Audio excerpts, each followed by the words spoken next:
briskly than the Sooner Schooner, having a little trouble getting out of the gates. And here it comes, one of the great traditions in college football.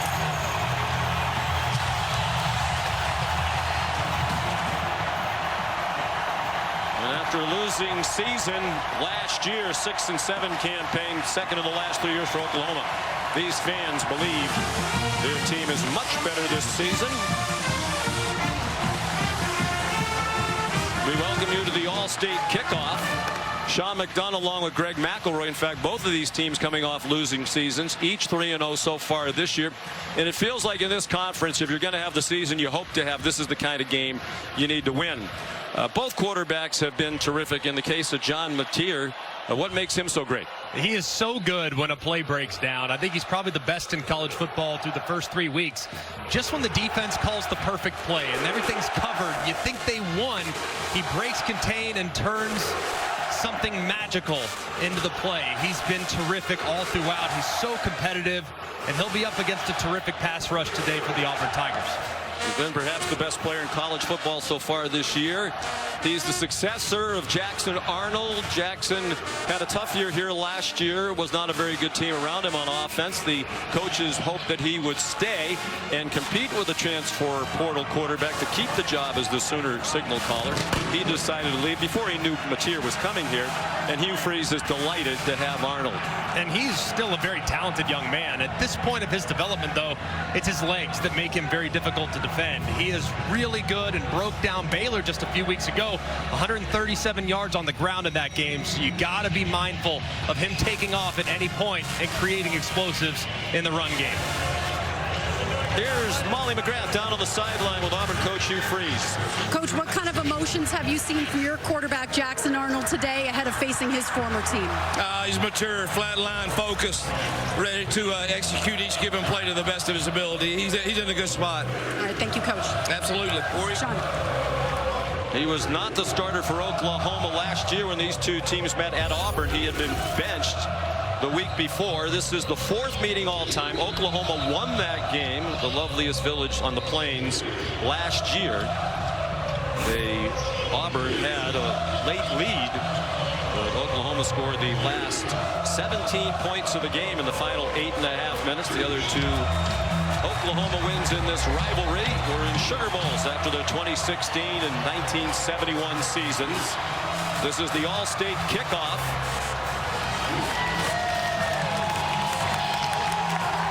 Oklahoma won the toss and deferred, so Hugh Freeze elected to receive the opening kickoff with a very dangerous Rayshon Pleasant back deep. 3 career kickoff returns for a touchdown.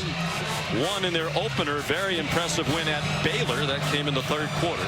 He had 2 last year for Tulane. Tate Sandell kicks off.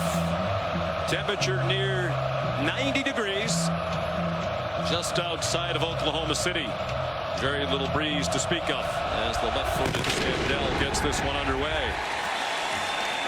It's returnable from the 6 for Pleasant. He got a hit shy of the 20 and lunged forward near the 24. There comes the Auburn offense and some boos for Jackson Arnold.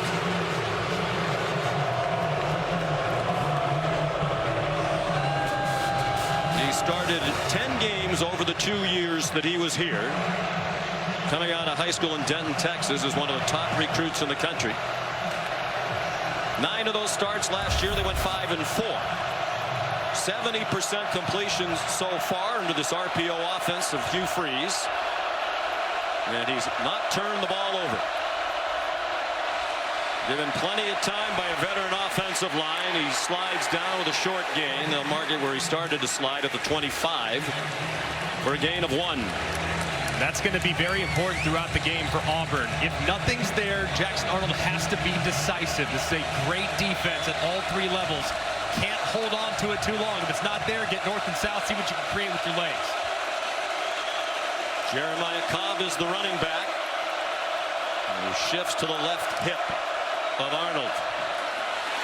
Cobb stopped after a 2-yard pickup by an outstanding Oklahoma defense. They're fourth in the country in total defense through the first 3 games, fourth in scoring defense, giving up just 6.3 points per game in wins against Illinois State, Michigan, and last week at Temple. They haven't given up a point in the first quarter this season. 3rd down and 7. Those who used to cheer Arnold now making it very difficult for him. More than 80,000 here. Again, plenty of time. Now out of time and taken down by Taylor Wine.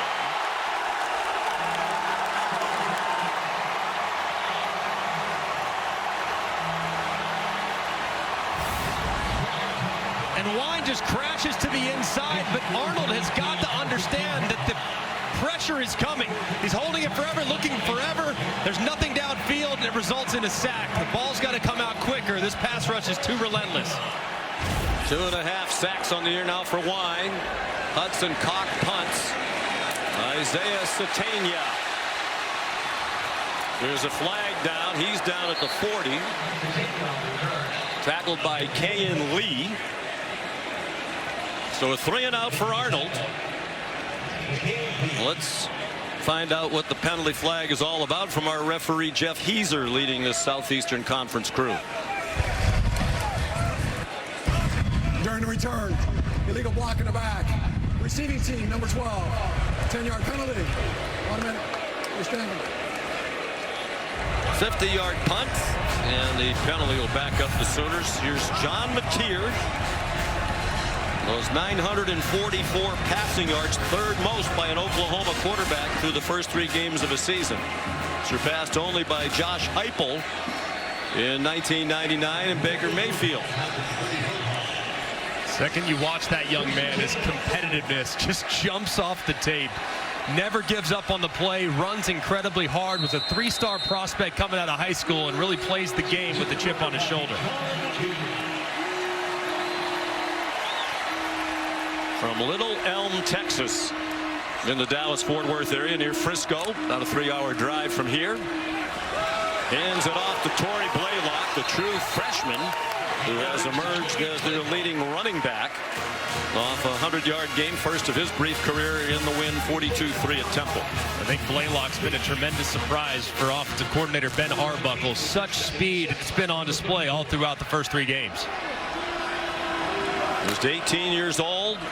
Mateer given plenty of time and has Deion Burks open, and he has a first down out to the 43-yard line.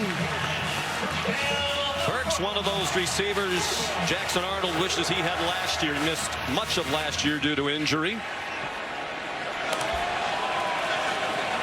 Blaylock. Bobby Jamison Travis made the tackle for the Auburn front. Like Oklahoma, Auburn's played excellent defense. Big point of emphasis for defensive coordinator DJ Durkin is his front 4, their defensive line, one of the strengths of their team. They have to win against an offensive line against Oklahoma that came into the season with some question marks.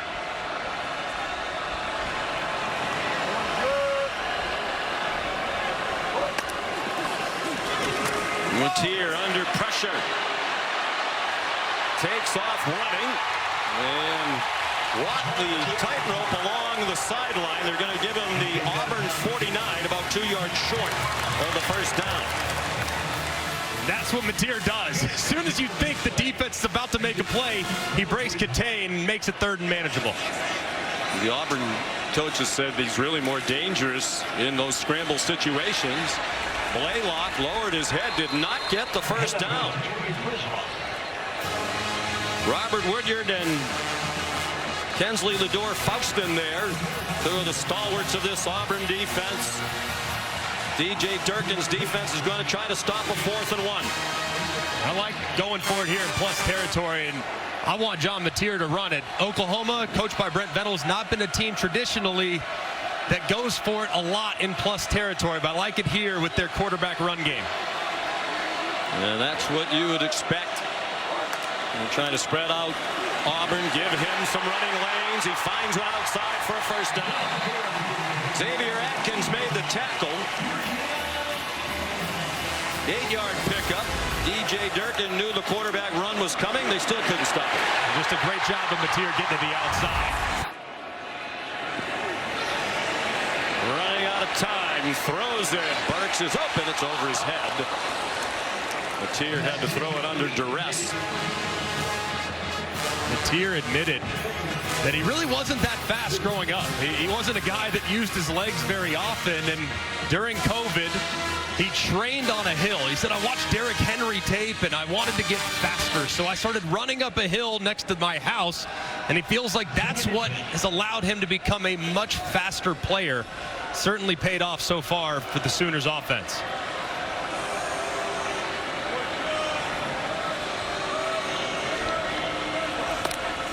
They sent Blaylock in motion, a blitz, a middle screen.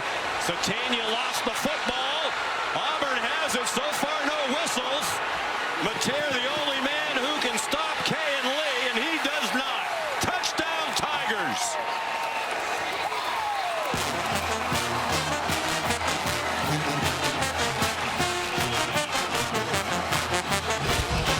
"64 yards if it stands." You know, Mitch Wilkins in the replay booth is going to take a look at this. Jaquez Robinson ripped it out.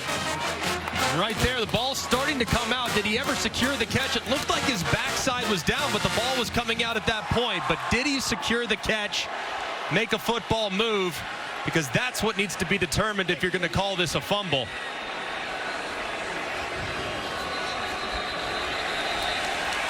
And they have stopped it.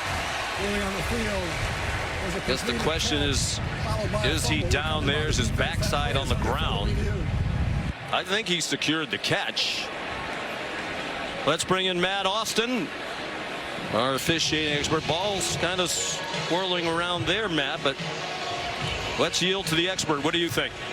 Well, Sean, I'm not sure he ever had full control of the ball. It did look like he stuck it to begin with. As they started to put it away, it looked like it did start to come out.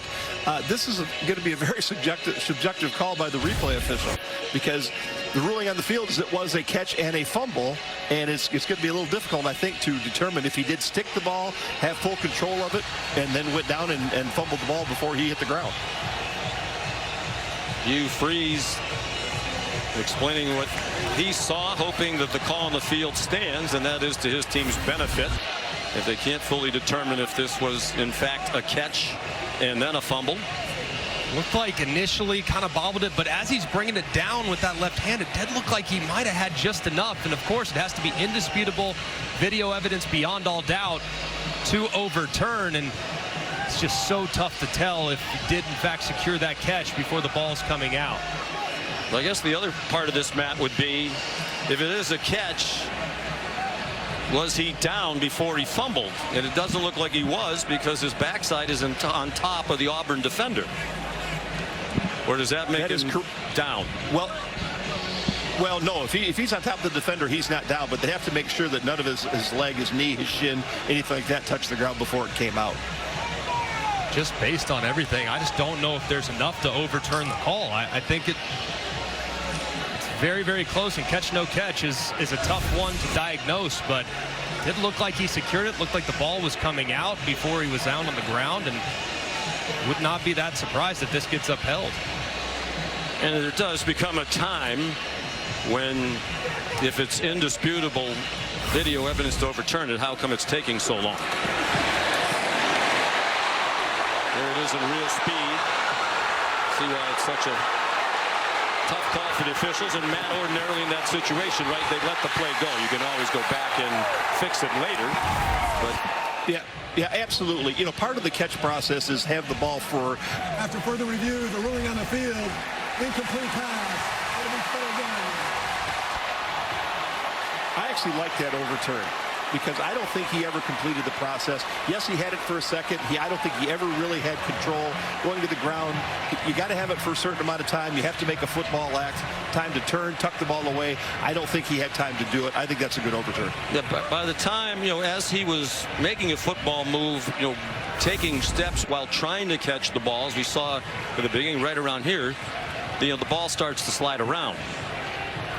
It is correct. That's why I don't think he ever had firm control.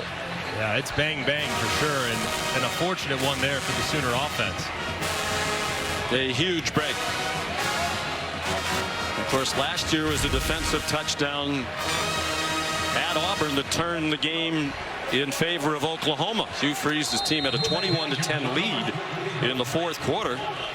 Brent Venables got a pick six from Kit Lewis of 63 yards to put Oklahoma ahead, and they won despite being outgained by nearly 200 yards at Jordan-Hare Stadium.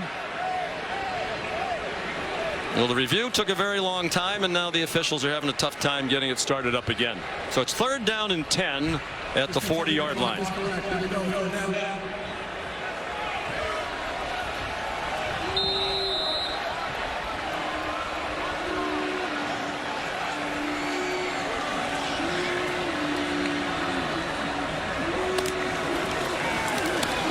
Matier takes off from the pocket again. There are 2 flags in the secondary. It's an incomplete pass on the sideline, caught by Keontez Lewis, but he's deemed to be out of bounds. And Hugh Freeze isn't going to like this verdict either. Defense, number 14. 10-yard penalty. Automatic. First down. That's Rayshon Pleasant. They're likely going to play today without one of their best corners, Jay Crawford, out due to injury. And as Burks is trying to break to the outside, Pleasant grabs the jersey, spins him around, and it's an easy call for the official.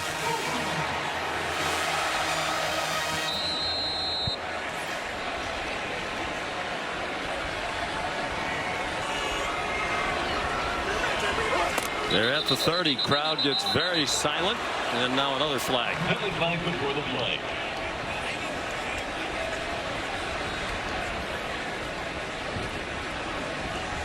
Ball start. Offense, number 77. 5-yard penalty. First down. Heath Ozida, the left guard, has been mix and match along the offensive line for the new offensive coordinator, Ben Arbuckle.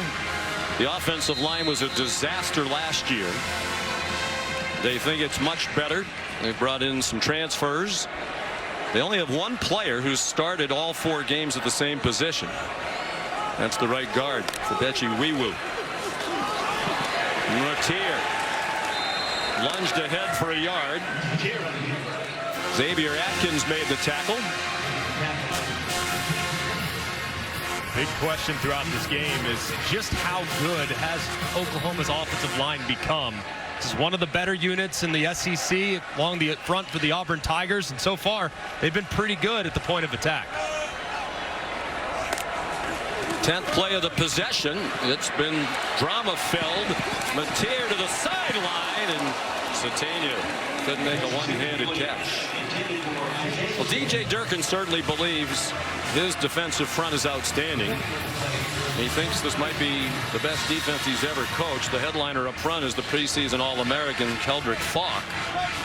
But he believes they can win the battle at the line of scrimmage, and they've been able to rush the passer this year and stop the run while rushing only 4. And that's going to be big. But here, as you're right on the fringe of field goal range, it's important for Matier to understand ball's got to come out, because if Auburn's ever going to pressure, this would be the down and distance at the spot on the field to do it. 3rd down and long. They're on the fringe of field goal range. The crosser is Ivan Carrion. And Carrion is down at the 31-yard line, tackled by Rayon Schrader, who will now be part of the 3-cornerback rotation for Coach Durkin. Without Jay Crawford today, he suffered a knee injury last week in their win against South Alabama. Now here's a 49-yard attempt for Tate Sandell, new field goal kicker, transfer from Texas San Antonio. Late player ran on for Oklahoma.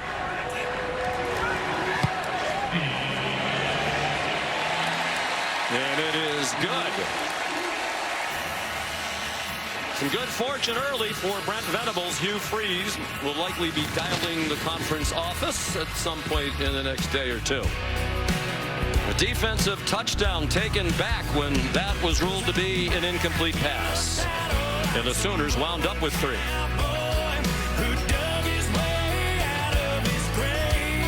Papa John's went all in creating our new Papa Dipper, our first pizza designed for dipping. It comes with the garlic sauce flight, 3 new flavors plus the original. This is dipping done better. The new Papa Dipper. Better ingredients, better pizza. Papa John's. Any questions? How did you become the Capital One Bank guy? Do you mind? I've always been passionate about no fees or minimums on checking accounts. How do I get your job? Hard work, dedication. I met the Capital One Bank guy. It's like Mr. Jeter said, hard work and dedication. What's been the highlight of your career? And that have to be Bank guy. Helping people keep more money in their wallet with no overdraft fees. Aren't you in the Hall of Fame? And didn't you live in space? What's in your wallet? At IHG Hotels and Resorts, you can explore the neighborhood or live like a local. Unplug for the day or plunge into a long weekend. With IHG's 20 hotel brands, you can guest how you guest. The Loaded Italian has classic flavors with an Arby's flair. It's more American Italian than Italian, just like the Pope. And people line up to see him. Arby's, we have the meats. Compliments of the chef. Oh? He was so glad that he had emergency roadside service with Geico. And since they saved his bacon, he presents to you a bacon tart flambe. With Vic. Mate, look, I don't need special treatment. I'm just happy that he's happy. You're too humble, Mr. Gecko. Which is why we also present to you, and I don't need special treatment, run-of-the-mill grilled cheese. Oh, now we're talking. Yes, we are. Okay. Get more savings in service. Get more with Geico. Real strength isn't pushing through pain. It's treating it. When there's no pain, there's more gain. Advil targets pain caused by inflammation for fast, strong relief. Advil, that's real strength. We put it through the worst, so you get its best. Nissan, #1 in new vehicle quality. Dancing with the Stars returns as the night's most watched show. We are in for another record-breaking season. That wasn't good. It was great! Dancing with the Stars, live Tuesday on ABC. Shifting Gears, the #1 new comedy is back. He has arisen. With big guests. And a big home improvement reunion. Hey, buddy. That guy's a tool. Shifting Gears premieres Wednesday, October 1st on ABC. Get ready for WrestlePalooza, our first ever WWE Premium Live event on ESPN tonight at 7 Eastern. Featuring a couple of legends, John Cena and Brock Lesnar. Stream WrestlePalooza exclusively on the ESPN app with the ESPN Unlimited plan. Get on the ESPN app to unlock your access. I have my fellow New Englander, John Cena, in that one. Oh, yeah. I'm going to go Lesnar. I think Lesnar, the heel, goes and gets it done tonight in Indy. Well, now that gambling is allowed, I guess we could put a friendly wager on that. That's fine. I'll buy you. How about a new suit? Yeah, I need it. Tate Sandell sent it down to the 5. Here's Ray Sean. Pleasant flags everywhere. It has been a flag fest through the first 6.5 minutes.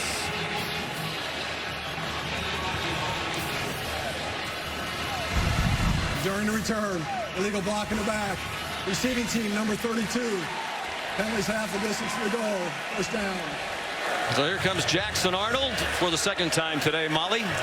Yeah, well, pregame, Jackson Arnold walked out onto the field to a chorus of boos from Sooners fans who heckled him the entire time during warm-ups, but he was unfazed. He addressed the team this morning, telling them the only emotion he feels is love for them, promising to play his heart out for this team. But Oklahoma head coach Brent Venables told us he still loves Arnold, wishes he stayed in Norman, but stressed that those emotions not a part of this game. He said he's merely a nameless and faceless opponent today, Sean. Brent Venables and the Oklahoma players we talked to all said they think he's a terrific human being, Jackson Arnold, and a very talented player. He comes out throwing on first down, throwing it deep, a little underthrown. There's contact, but the catch was made anyway. Cam Coleman all the way to the 47-yard line of Oklahoma. And if Auburn's going to win this game, it might be because of Cam Coleman. Coleman, the outstanding sophomore, so big and physical.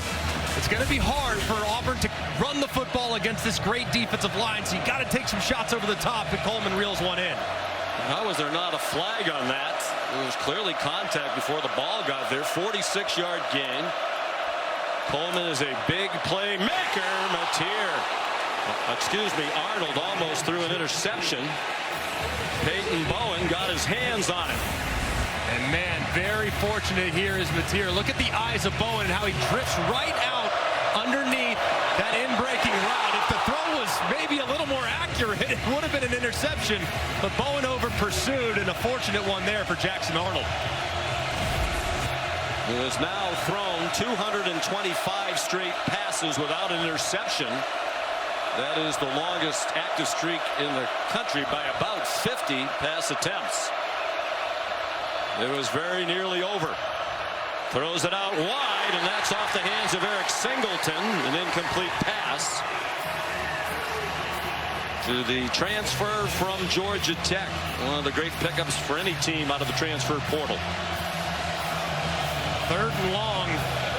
Brent Venables been doing it for a very long time. This is where some of the exotics show up. It's so hard on the quarterback. You're going to see linebackers walking up. You're not going to know who's blitzing. Creates a lot of confusion there with your protection. Doesn't look like it here, though. They're playing soft. On 3rd and 10, just a 3-man rush. They did push the pocket. Arnold has room, scampers down the sidelines, and he has the first down. Out of bounds at the 36, an 11-yard gain for Jackson Arnold. His legs against the 3-man rush. They lose contain to the right-hand side. They're trying to spy him. Plenty of guys with eyes in the backfield. But a poor pursuit there by Wine. Probably could have cleaned him out. Thought he was out of bounds. He wasn't. Tight ropes the sideline for the conversion. Yeah. Why did Wine pull up? I'm guessing he thought he stepped out. That was wild. Wasn't. He had a chance to shove him out short of the sticks. Looked like Owen Heineke took a tough angle as well to help Arnold pick up the first down. Jeremiah Cobb spins off a hit and got back to the line of scrimmage. Peyton Bowen finished him off. Impact players presented by the Home Depot. Well, it starts on offense with Cam Coleman, one of the highest recruits in the entire country. Chooses Auburn, has been electric in his first 2 years. And then Kip Lewis, a linebacker for Oklahoma. He's going to be responsible for a lot of Jackson Arnold's run game and scrambles today when he's aligned in a quarterback spy technique.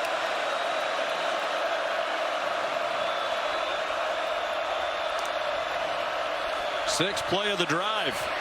Arnold given a clean pocket on target. First down and more for Malcolm Simmons. Finally spun down near the 20 by Robert Spears Jennings, a safety. With 15 more, and now a late flag thrown at the end of the play.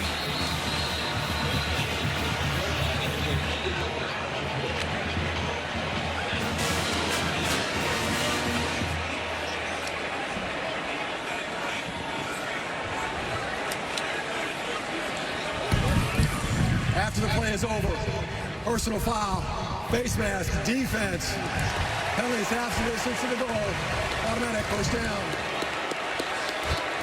I believe it was on Gentry Williams, one of their cornerbacks. Brent Venables says their cornerback play has been much better than a year ago.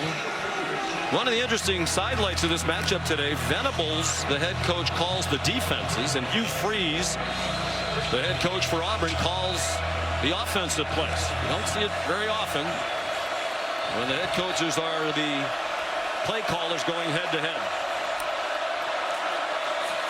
Quick hitter up the middle. Jeremiah Cobb inside the 5. Pickup of 7. They could get another first down, but it would be just inches short of the goal line. This is a very impressive answer from Auburn on this drive. Just to put things in perspective, how good Oklahoma's been defensively these first few weeks. This is the deepest penetration any offense has made. Prior to this, the deepest anyone's been in Oklahoma territory was the +13. So Auburn cooking against a great defense. And both teams like quarterback run at this part of the field. Arnold trying to get outside. Oklahoma knew that was coming. He's dropped at the 5 by Kendall Daniels. They are playing the first half without their outstanding end, Mason Thomas, ejected for targeting the second half last week. One thing that Auburn will try to do, too, try to invite that run game, but they love RPOs. Cam Coleman's a matchup nightmare. Anytime he gets a one-on-one look, you can always throw the fade to the big sophomore at the bottom of the screen.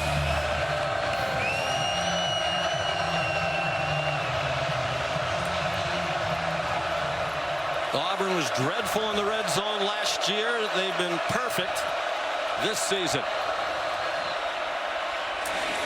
Here's Singleton out of bounds for very little gain. Matter of fact, no gain on the play. And the field goal unit will come on for Hugh Freeze. A good answering drive to get some points, but some confusion on first down, not timing up the snap, not timing up the snap there on third down. Some opportunities missed there for the Auburn offense. So here's Alex McPherson. Hopefully you saw the great piece by Jen Latta on game day this morning. Missed almost all of last season due to some very severe illnesses, ulcerative colitis and Crohn's disease. He's been one of the best kickers in the country. They're thrilled to have him back. That one is good from 24.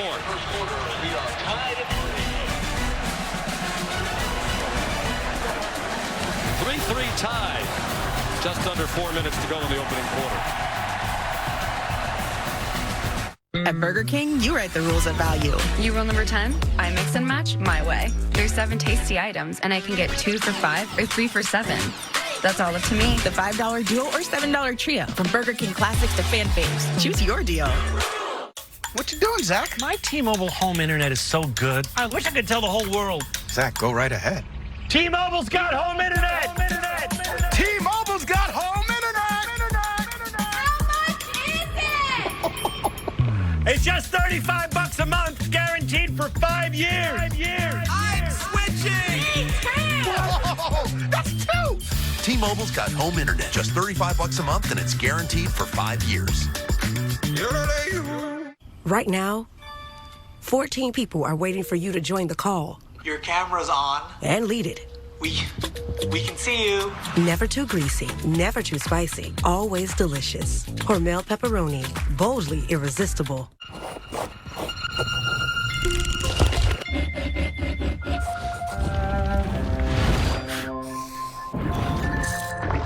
Making something truly original isn't easy, but finding it is. Special starts on Etsy. With DoorDash Streaks, you rack up weekly discounts, so you win every week. But so much winning energy can be a lot. Win every week with DoorDash Streaks. Opt in, order every Saturday, build the savings. The best homes are built to last.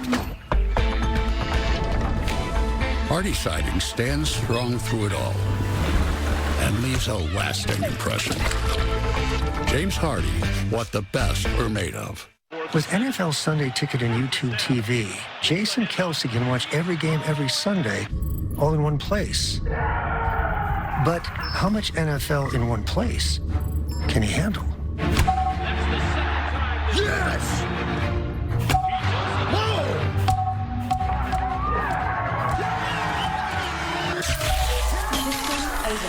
What have we done? NFL Sunday Ticket and YouTube TV. Every game, every Sunday, new users pay less. I'm the Modelo Recruiter, and I reward full-time fans. Check out this recruit. The conductor can single-handedly hype up the crowd. This full-time fan deserves a Modelo.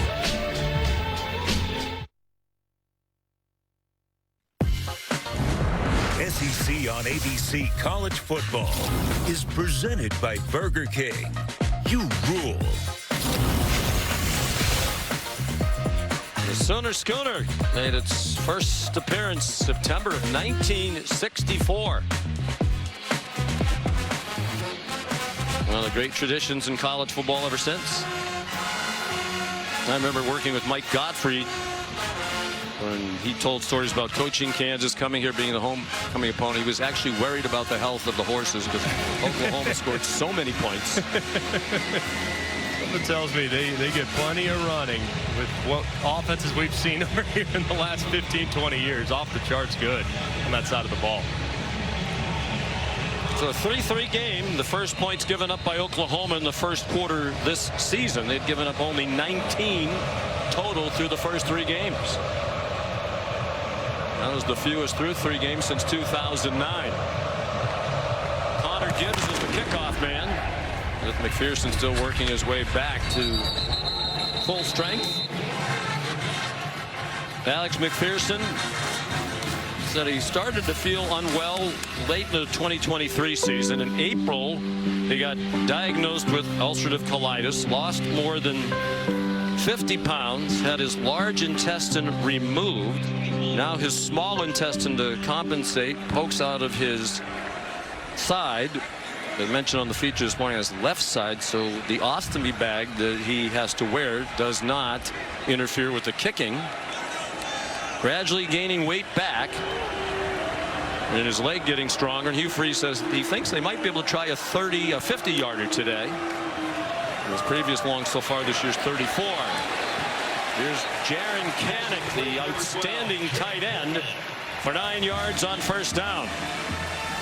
Important to get him a look early. Been quiet so far. Hasn't really had much of an opportunity, but coming into today, leading receiver on the team and one of the most productive in the country at tight end.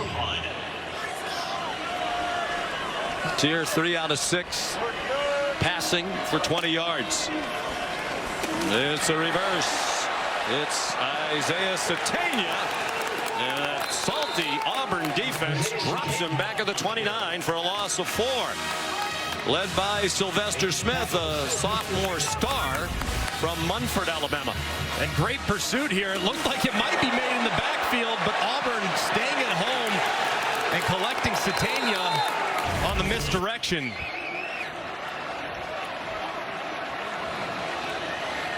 It's a very deep team. DJ Durgan told us yesterday they've had 26 players play significant snaps for the first 3 games. And they're there to belt down Mateer again for no gain. Atkins there for Coach Durkin. The big question in this game was, how would Auburn's secondary hold up against an electric group of wide receivers? And so far, they've held up very, very well. They did have the holding penalty that gave them the first down, but for the most part, the coverage has been sticky, and Mateer hasn't had many answers. So Grayson Miller will punt.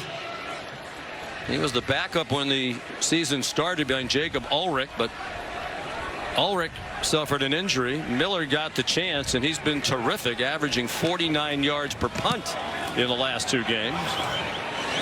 A low line drive caught by Malcolm Simmons, and he's taken across the boundary at the 27-yard line. 47-yard punt, a return of 3. 2 undefeated teams in the SEC opener on ABC.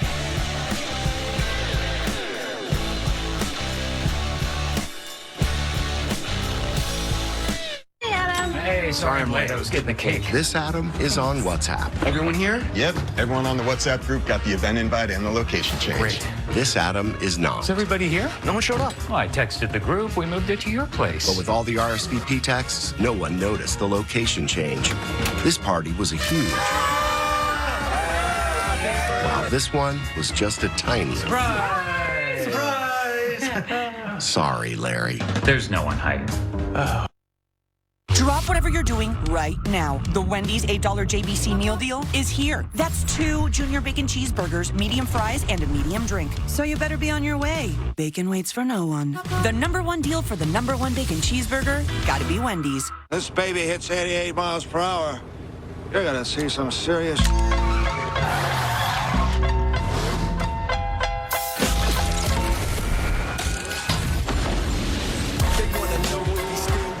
They say that's king. They wanna know how I feel about. And even when I was close to defeat, I rose to my feet. Taking my time to perfect the beat, and I still got on the streets. This season on Fansville by Dr. Pepper. Yes, college football is back. Our lives finally have meaning again. After a really long offseason. Look, our QB's on the draft slide. Whoa! Oh, he's going. To where? Not where he expected. Everything will be questioned. What is this place? Don't they know it's Saturday? Everything. College football's changing. The Dr. Pepper flavors, too. It's all connected. Fansville Season 8. I don't think I've ever seen someone slide so far. College football, it's a Pepper thing. Buy one Sonic Smasher and get another free. That's right. Buy one hand-smashed Angus beef Sonic Smasher and get another free. It's the dual threat quarterback of burger deals. Buy one, get one free in the Sonic app. This is the wild card, where it's win or go home. He got him. They're here to catch fire. That's a smart. Because this is the postseason, where all it takes is one hot streak to make a run for the title. Unbelievable. It's about to get wild. The Wild Card Series begins September 30th on ABC, ESPN, and streaming on the all-new ESPN app. Behind every DIY is more help than you think. Try this for a clean line. Nice. Sometimes help is delivered. And some things have just got to go. Don't worry, these will go quick. I wonder if I can link two ropes together. Perfect. Because do it yourself Doesn't have to mean all by yourself. What are you working on? Monday Night Football, Lions-Ravens at 8 on ABC and ESPN.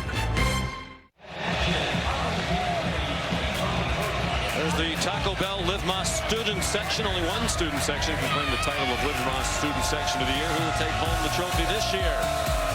It's a rejuvenated fan base with a 3-0 start. A proud program with 2 losing seasons in the first 3 under Brent Venables.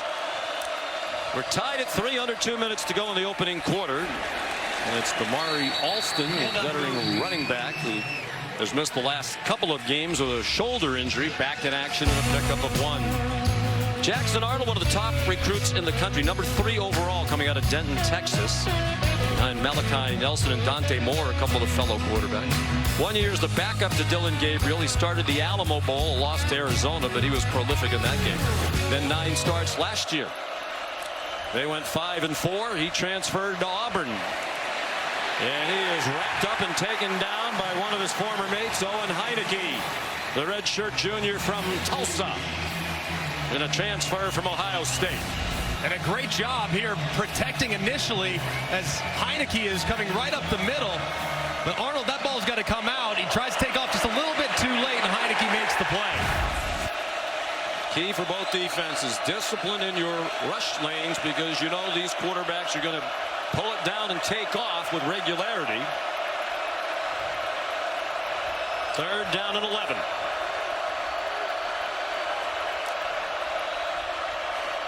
Arnold, plenty of time, airing it out as a man open. It's a yard too long. Intended for Cam Coleman again. Hugh Freeze said we're going to take some deep shots, knowing that it's hard to do against an Oklahoma team that frequently will put pressure on the QB. And it looked like a little stutter go, slips inside, stopped running there for a second. If he maybe stays at full speed the whole time, maybe he runs under it, but a big missed opportunity there for Auburn's offense. So being a quarterback, you would blame that one always on the wide receiver. Of course, if I can. You got to try. Keep running. Hudson Cock is the punter. End over end. Isaiah Satania, a fair catch inside the 30. 48-yard punt. After we're finished here, a Sunshine State showdown right here on ABC. Number 4, Miami. What a great scene this morning. Game day on their campus in Coral Gables. They'll be a little north of the campus to host Florida. Trying to right the ship after a 1-2 start. That's tonight at 7:30 Eastern. Final half minute of the first quarter. Sean McDonough with Greg McElroy and Molly McGrath. Two defenses that have played very well coming in, and they've ruled the day so far. Torrey Blaylock taken down after a 7-yard gain. Xavier Atkins in there again. Yes. Ben Arbuckle. When did you know Torrey Blaylock was special? He said about the third practice of spring when he went 60 on our defense, and his speed has been on display throughout these first 3 games. One of the things coaches often worry about with freshman running backs is pass protection. And Arbuckle also said early in one of their practices, Kip Lewis came on a blitz and Blaylock stoned him. That's when they knew they had a complete player who was ready to go. Deion Burke stopped short of the first down, tripped up by Rayshon Pleasant on what will be the last play of the first quarter. Tied at 3. ESPN's presentation of college football on ABC will return after this message and a word from our ABC stations.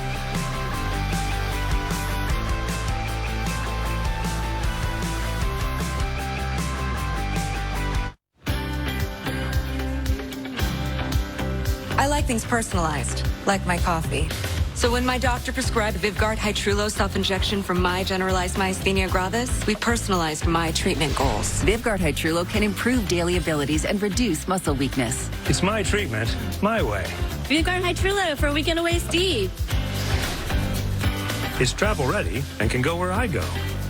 Self-injection fits my plans. Do not use Vyvgart Hytrulo if you're allergic to its ingredients. It may increase infection risk and cause serious allergic or infusion or injection-related reactions.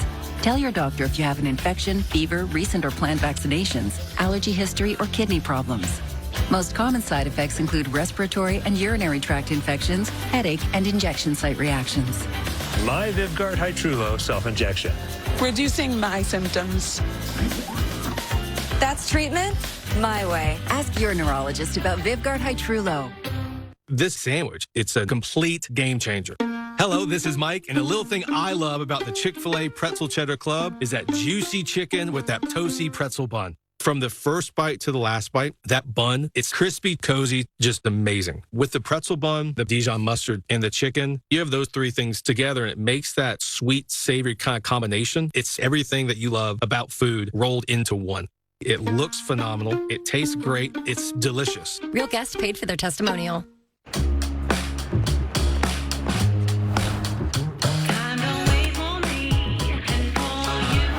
Powerful performance.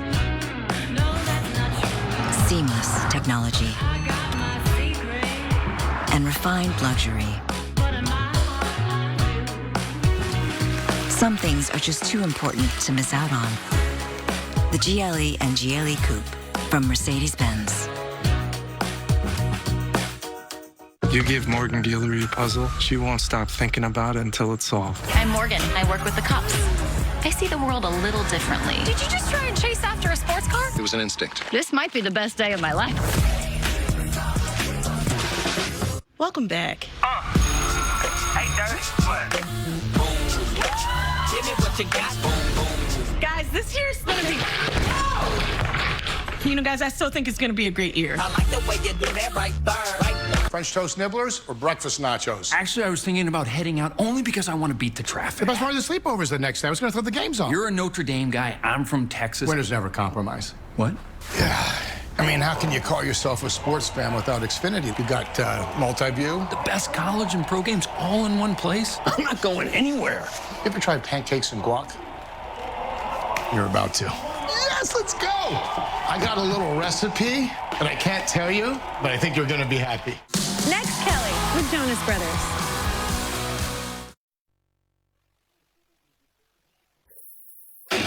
Coach, that defensive touchdown overturned in the first quarter. What did you say to the officials about that call? I don't know how it's not a fumble. I don't know. Maybe they had a different view up stop. It looked like he juggled it first, regained it, ran. We stripped it. Thought it should have been a touchdown. Thank you, Coach. Yep.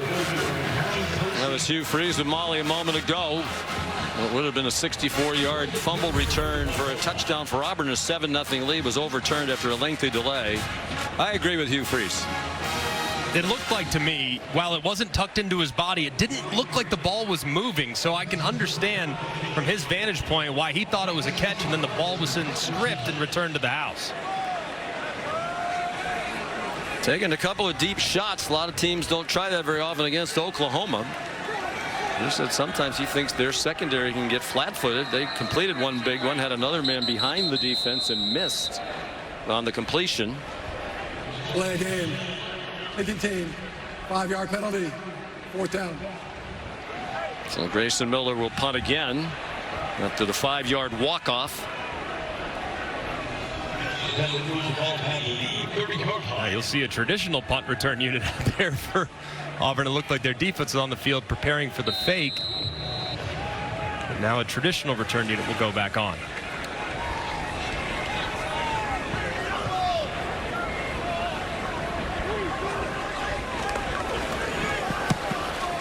Grayson Miller, my goodness, a bomb, and Malcolm Simmons elected to field it inside the 5.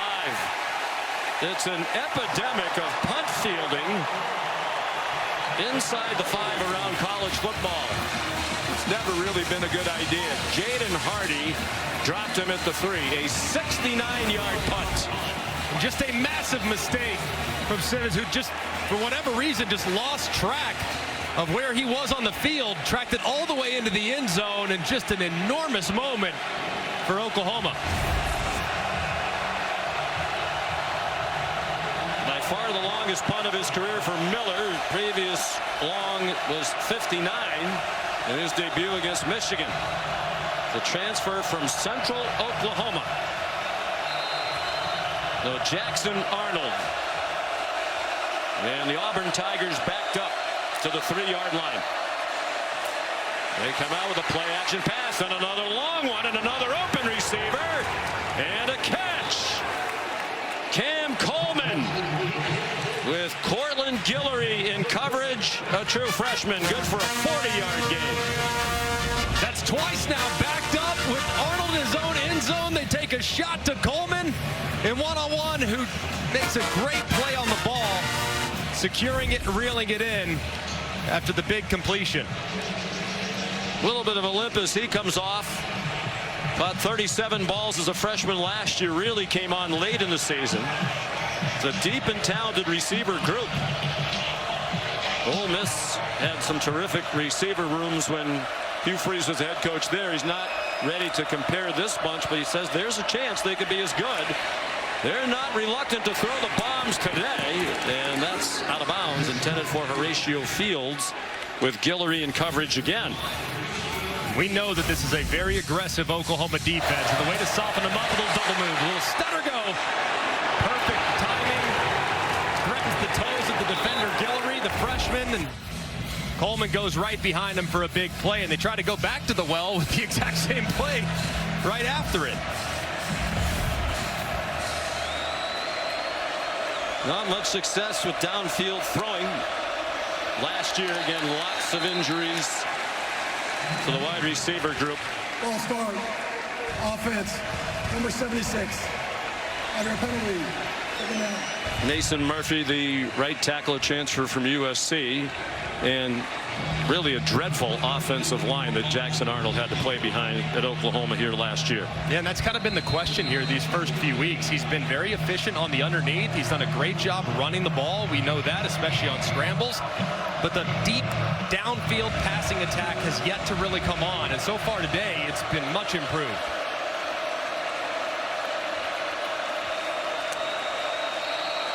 More moving. This time it seemed at the other end of the offensive line. Ball start. Offense. Number 52. Under a penalty. Dylan Wade, the left guard, Molly. And that downfield passing attack is what coaches are talking to Jackson Arnold about in the bench area. Coaches intently watching the iPad with them, oftentimes pointing out receivers who are open downfield, encouraging Arnold to go through all of his progressions and air it out downfield. And multiple receivers, including Cam Coleman, going up to Jackson Arnold saying, "We have your back." You can feel that support from him here on the sideline. And this offensive line giving Arnold time in the pocket. And again, Noah Mason Thomas for Oklahoma, defensive end for the first half. Arnold run down for another loss. They're going in reverse. This time it's Marvin Jones Jr. There is a flag. Jones, a transfer from Florida State. Did he grab the horse collar here? Personal foul. Horse collar. Defense, number 97. 15-yard penalty. First down. Wow, what a break As Jones Jr.'s in pursuit, you see him grab inside the collar of Jackson Arnold, dragging him backwards. Arnold turns right around, points at him, knows it's immediately going to be a foul, and what a break for Auburn on 2nd and 20 to get a fresh set of downs. Brent Venables is quite honest. We talked to him yesterday about Jones. He said when he was here for spring practice, I was really unimpressed. But he made rapid improvement. And he's off to a nice start this year for the Oklahoma defense. Another opportunity now with Coleman up top, potentially in one-on-one against Guillory, the freshman. Safety creeping over, trying to help with that in mind. There's another flag. Jackson Arnold belted down for no gain by Kobe McKenzie.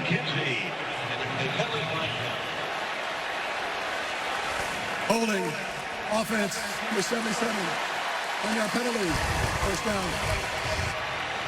Well, they're all taking their turns getting a penalty. That's the third different offensive lineman on this possession. Jeremiah Wright, the right guard. And you'll see as he works across, he just throws the linebacker on the ground, and that's what results in the flag.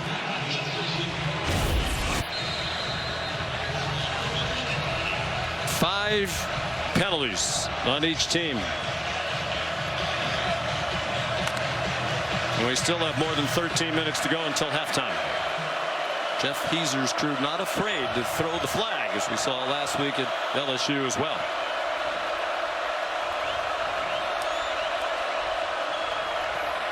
Arnold sacked back inside the 30. David Stone, the defensive tackle, for a 9-yard loss. And picking on Jeremiah Wright again. Watch Stone loop right around as his nose tackle crosses face. He loops right inside and drops Arnold for a sack.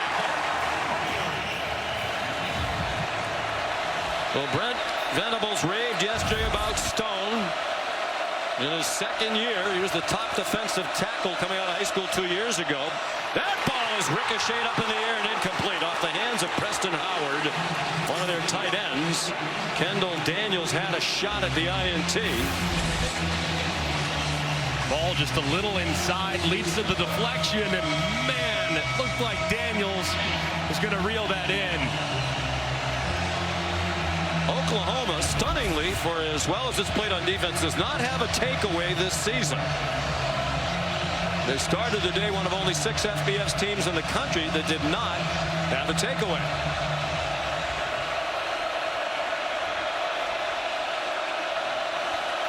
Third down, 28.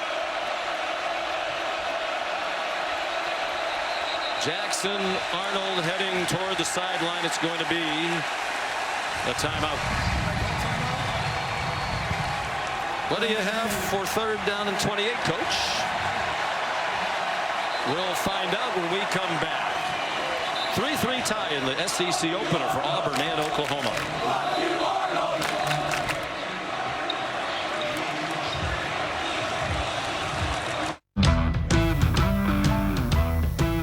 All right. Same thing? Yup. This is our year. You know, if getting AT&T's best deal on the new iPhone 17 Pro without needing the most expensive plan taught me anything, it's that switching things up can be a good call. So how about we try something that's timeless? Oh, yeah. Good call. Ooh. Get the all-new iPhone 17 Pro on us. Designed to be the most powerful iPhone yet. Most expensive plan not required. What does it mean to be rich? It's first steps. And sometimes the last word. Rich is living life your way and having someone who can help you get there. The key to being rich is knowing what counts. Edward Jones. The new Popeyes Hot Ones menu has something for the spice curious.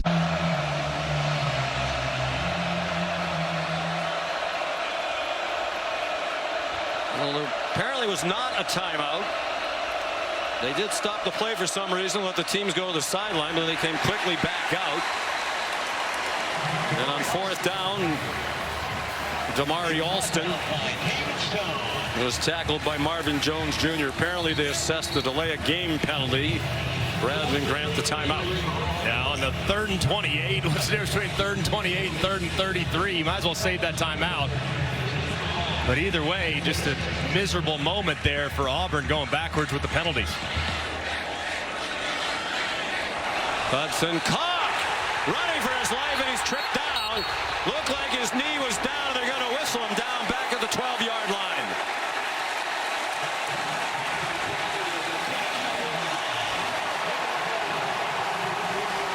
Rolling on the field as the runner was down. Turnover, first down. It looked like it was a bad snap from Reed Hughes, the long snapper, number 44. It looks low and away. But you kick it. You could see, I don't know what stopped Cock from just kicking it with the left leg or something, getting anything out of it. He tried to make a guy miss, and that's just not a winning recipe. Just catastrophic mistakes from Auburn that last few plays. It wasn't a great snap, but it looked like he had time to just get it off. Michael Boganowski made the tackle. So a huge special teams miscue.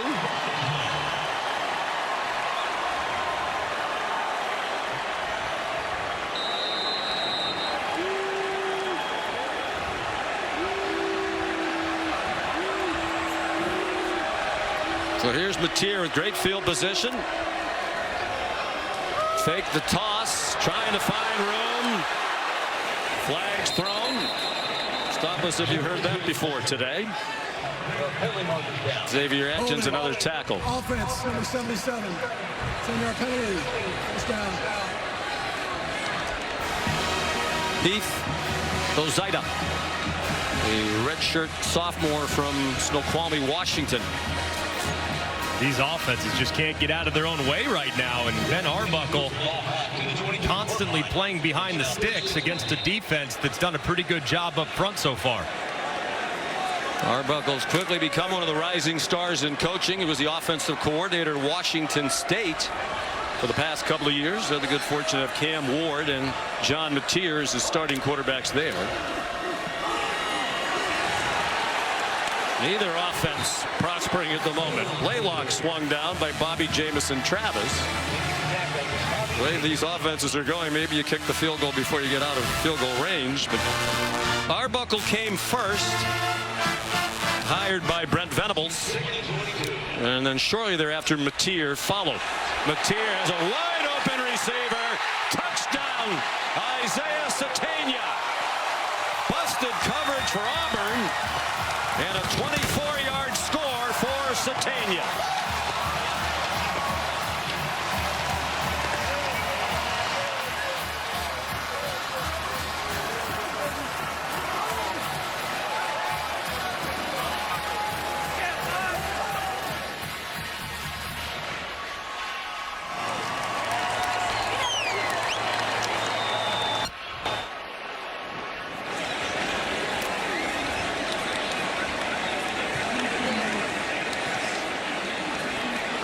DJ Durkin can't believe it. Mateer took advantage of it.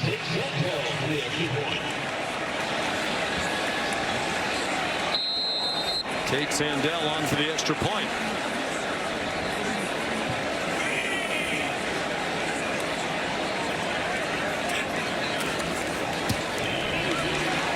It's 10-3. Isaiah Satania, one of the reasons their receiving core has improved. Transfer from Arkansas, has his first touchdown as a Sooner.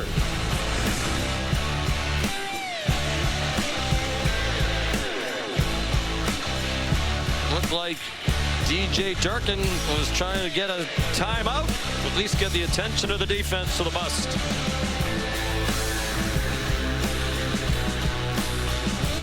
The new Popeyes Hot Ones menu has something for the spice curious, the spice lovers, and the full-fledged certified spice lords. That flavor's fire. Attempt the Popeyes Hot Ones menu. Love that chicken from Popeyes. I checked Allstate first and saved hundreds on my car insurance. Unfortunately, I didn't check if I unlatched Bevo's gate while taking a selfie.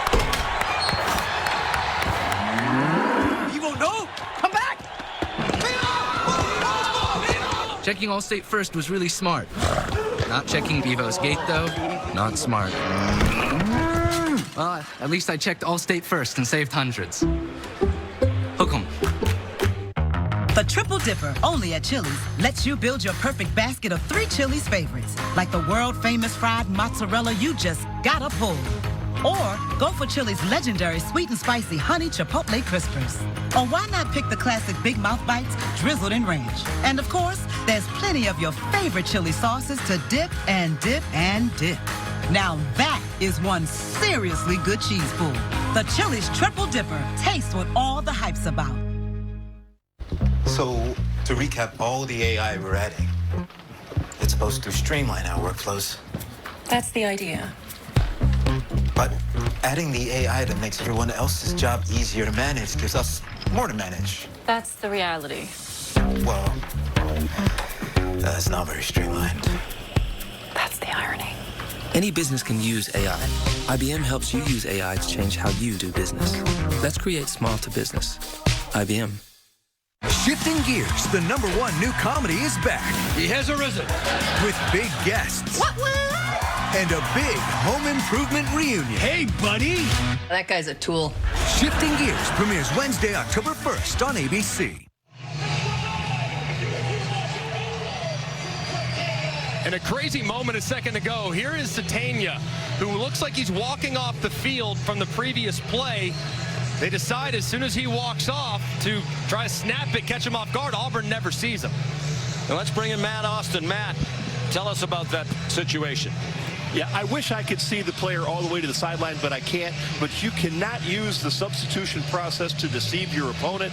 If that's what they were trying to do, that's an unsportsmanlike conduct penalty. It should be 15 yards and no touchdown. Perhaps that's what Hugh Freeze was screaming at Jeff Heezer about. And I guess that's tough to tell, right? Perhaps, hey, Satania, we want you to stay back out there. Maybe it wasn't intended to deceive, but sure looked like it. Certainly did, especially as he was walking so gingerly to the sideline. So I guess, Matt, the other question would be, how do you determine the intent in that situation? Well, from the body language of him walking off, I agree with Greg. I didn't see where he lined up. I don't know if he was on the line of scrimmage or just a yard back. If he was like 5 yards back in the backfield, that adds to that he's trying to deceive the opponents. We should also add there's an official right there on that sideline who might have heard if the Oklahoma coaches were yelling at him to stay on the field. Not sure if that factors in.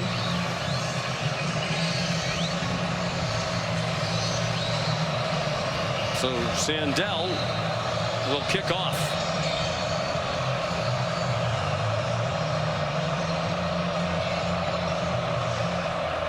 And Rayshon Pleasant back deep. Yeah, it's a touchback, and here's Kevin. Afternoon, Sean. We take a look at our multi-view, showcasing a bunch of great games across all of our networks. Some programming changes here. Clemson, Syracuse underway after the weather delay. That game over on ESPN2, and they are down, those Tigers, by 20 points in the fourth quarter. NC State, Duke over on ESPN News right now in the second quarter. And Ole Miss with a big lead against Tulane late in the first half. Back to you guys. All right, Kevin, thank you. Auburn struggling lately on offense and in special teams. They've had some good moments with Jackson Arnold in their offense, but just 3 points on the board. Immediate pressure. He bounced off one hit, and then he got flattened for a 2-yard loss by Jaden Jackson. And now the pressure is starting to really take forth. You can see as Arnold's trying to escape to the right-hand side. Nothing there as they're down there to drag him down again. Arnold, a little antsy now. Pulls it down and scurries out of bounds. What was once his sideline for a 3-yard gain. They have minus 12 yards rushing against Brent Venables' defense. So far, Brent Venables has opted to be a little more conservative on 3rd and longs. We haven't seen the exotic pressure packages just yet. It's in there. You know it's coming.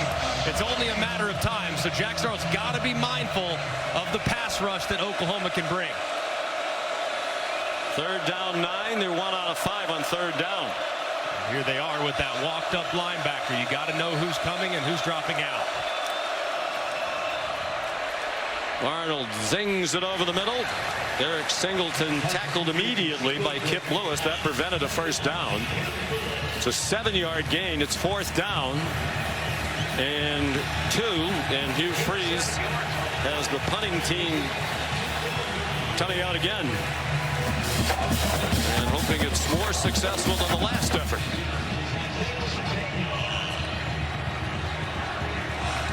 Hudson Cock is from Australia. No problem with that snap. Satania, fair catch near the 19-yard line. 48-yard punt. 10-3 Oklahoma. Under 9 minutes to go in the first half in Norman. At Burger King, you write the rules of value. Your rule number 105, Cineminis are part of the meal. No. It's the whole meal. You can choose all Cine Minis with the $5 duo or $7 trio.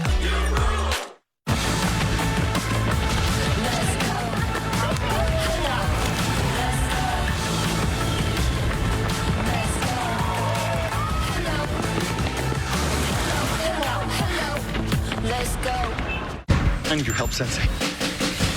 I need a weapon, man. All you got is damn nunchucks here. You know where I can get a gun? Whoa, what's going on? I need to find my daughter. Let's play offense. 1, 2, 3, 4, go! Sir, do you know your last name? Batman. Leonardo DiCaprio, one battle after another. Rated R. Thought they were out of style, huh? Well, check their new game day fit. Oh, snap. DirecTV got hot. That's right. DirecTV is flexing with all those pro and college games at your fingertips. This ain't your dad's cable, son. It's couture. Thank you. I got this. Catching your favorite teams is easy. Whether it's on live TV or streaming, your games are front and center. We're talking Taylor Fit. DirecTV ain't playing. They're playing football? Well, yeah, obviously they're playing football, but they knew what I was talking about. The ultimate pro and college football experience. Touchdown! Will they settle for overtime or try to beat their rival now with a 2-point attempt? Go for it. Gotta go for dos. Go for dos. Go for dos. Go for dos. Last season, he was questioned for settling. Coach, why didn't you go for 2? We're going for 2. Grab the Dos Equis. They're going for Dos. They got it. The risk pays off. Dos Equis. Always go for Dos. Say goodbye to multiple daily insulin injections and say hello to Omnipod 5. It works with your CGM sensor to adjust insulin automatically, helping protect you from highs and lows, day and night. Plus, it's tube-free and waterproof. Life gets bigger when diabetes gets smaller. Request your free starter kit today. Go to Omnipod.com for terms and conditions, risk information, and instructions for use. Consult your healthcare provider before starting on Omnipod. Omnipod. Simplify life.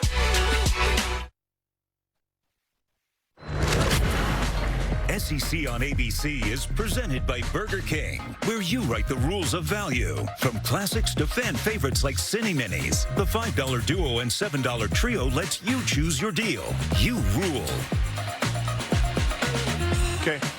Well, during the break, we found another angle of this play that involves Isaiah Satania. Let's bring in Matt Austin again.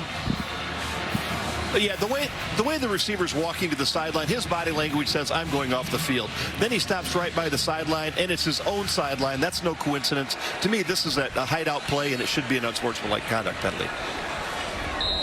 And you very rarely see a receiver line up that close to the sideline as well, which to me would be add to the incriminating evidence. Deflected pass is Mateer fired over the middle on 1st and 10. Molly? Well, Sean, in that break, I spoke with referee Jeff Heiser, who said, you know, all I can say about that is we confirmed there were 11 people on the field, and number 5 technically never left the field of play. That's why it wasn't called. We'll see if Matt Austin is buying that explanation after this play. 2nd and 10. Torrey Blaylock. Matt, do you accept that explanation? You were a longtime SEC referee. Well, I don't disagree with anything Jeff said. And strictly by the rule, the player did meet the requirements. He was inside the numbers at the ready for play or when the ball was made ready for play. But again, you can't go off and pretend you're leaving and stay on.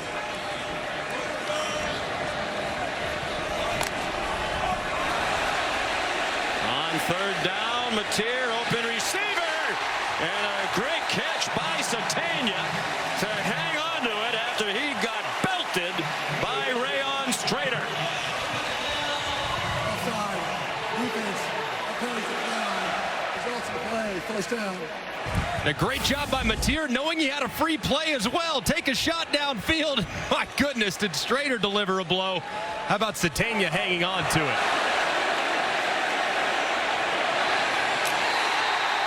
You can hear the pads popping from here.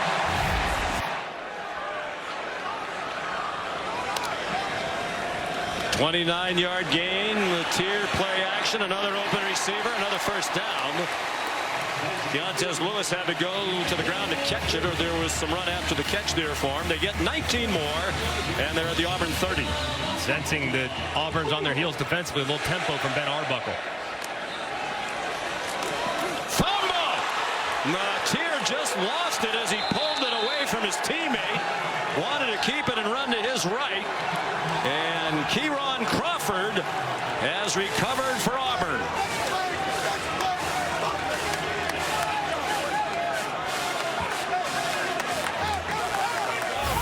What a huge mistake here. It looked like he was going to hand it off, and Crawford plays it well, keeps his shoulders square, and Mateer puts it on the deck. That's the one issue with this Oklahoma offense this year, is they have not been very cautious with the football. Had 5 turnovers coming into the day. That was triple dig, 104th in the country, and they put it on the deck early there as Auburn seizes the opportunity. Kieron Crawford, the recovery, senior from Memphis, is getting better and better by the game. He played just 1 year of high school football, was a basketball player. Arnold after the fake that did not fool Oklahoma, content to throw it away over the head of Malcolm Simmons. So plenty of pass rush for OU without their terrific defensive end, Mason Thomas. 5 sacks in this first half officially for Oklahoma. Big reason why the rushing total is -13 for Auburn. The sacks come off the rush yardage. Probably part of the reason why Hugh Freeze opted on that first down play to try to move the pocket to just change the launch point, and still didn't make a difference. The Sooners are breathing fire. Thomas will be eligible to play in the second half. And 24 lost yards on the 5 sacks. Arnold short set. Has an open receiver, and with a run after the catch, a first down for Eric Singleton Jr., who's caught a pass in 28 straight games now. Every game of his college career at Georgia Tech and Auburn. They go quickly after the 16-yard pickup. They're in midfield. Singleton, he got walloped after a 3-yard gain. Michael Boganowski in on the tackle. Brent Venables coached defense for a long time. He told us yesterday he's the most violent tackler I've ever coached. He said he tries to take your soul away. Every time he collisions an offensive player, the offensive player's body looks like a car wreck, man. Boganowski, you can always tell when he's in pursuit. Fun to watch. 2nd and 8. Oklahoma leading 10-3. Arnold smothered at the line of scrimmage. Jaden Jackson there, defensive tackle.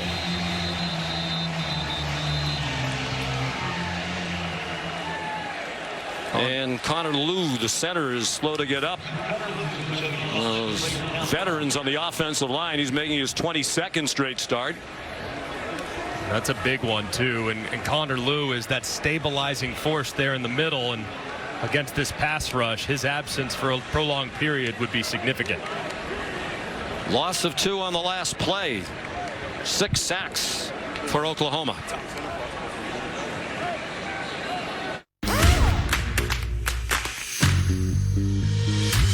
Big time savings are going on now at Mavis Tire. It's time to save big with Mavis Tire. Get your big time savings started early with Mavis Tire. Get premium service without the premium price. At Mavis, you can always trust our experts for honest service. Depend on us to keep you driving. Dependable people. Dependable people. Dependable people depend on Mavis. Depend on Mavis. Depend on Mavis. Face it, son. Russ Holiday's athletic career is over. You're toxic. I'm going to do a Mrs. Doubtfire, but with football. Who's 200? My name's Chad Powers.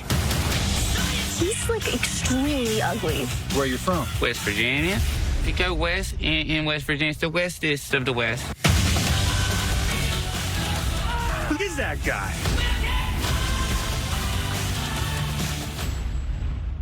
Reminder, bent finger appointment. I don't want to wait or have surgery for my Dupuytren's contraction. I want a non-surgical treatment. And if non-surgical treatment isn't offered? I'll get a second opinion. Take charge of your treatment. If you can't lay your hand flat, visit findahandspecialist.com to get started. $7 for coffee? Nah. How about Sonic's salted caramel toffee iced coffee with cold foam for only $2.99? It's the fancy without the pricey. Do you want to live free?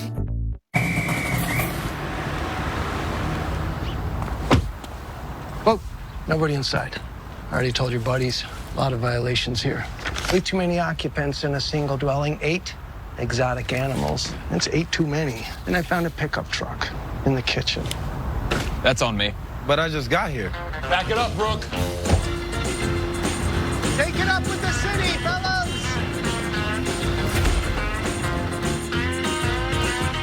This game has gotten out of control. All the money, the unpredictability. It's time we instate a commissioner. Introducing the commissioner of coverage, the Aflac Duck.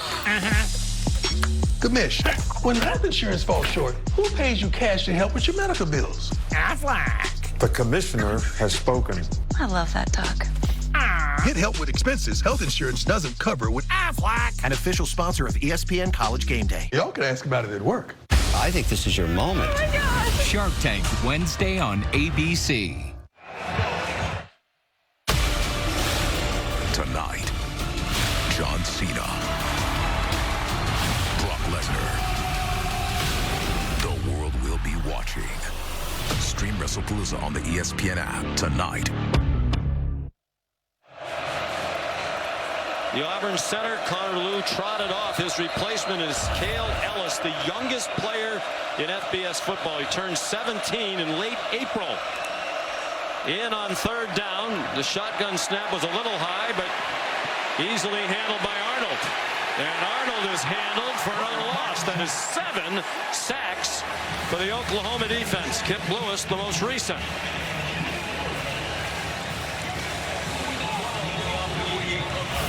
And a big missed opportunity here for Jackson Arnold. You're going to see number 4, Malcolm Simmons. They're trying to double inside. He goes right out over the top. He's got to step on the defense. Arnold never sees him, and that would have been a huge play had his eyes been on the slot receiver at the bottom.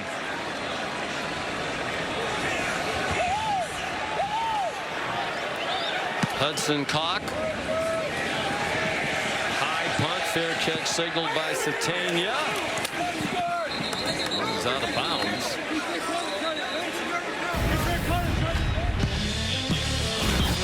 Some missed opportunities for Auburn. This you thought was going to be a fumble return to the house. Then Satania walking off to the sideline. They don't cover him. They don't see him. Results in a very easy touchdown pass for John Mateer. Just some big moments that have been missed by the Tigers. And well, the fumble return wasn't really their miscue. They got a fumble. They returned it. It was called back. Hugh Freeze, I think, still very upset. We talked to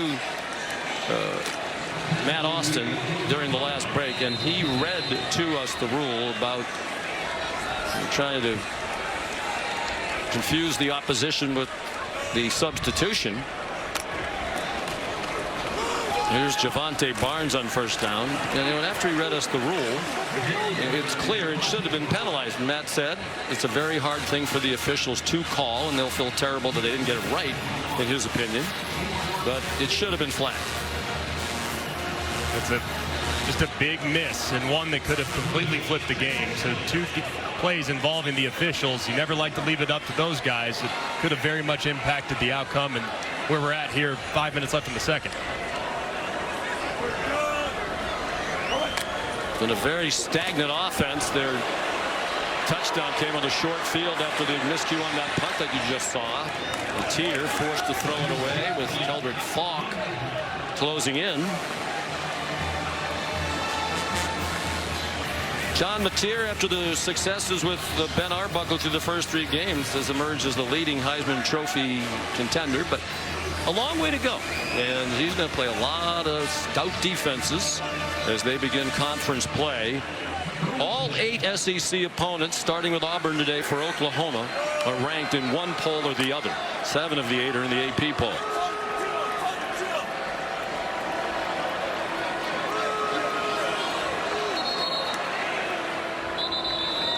And a timeout called by Oklahoma. Oklahoma, 30 seconds.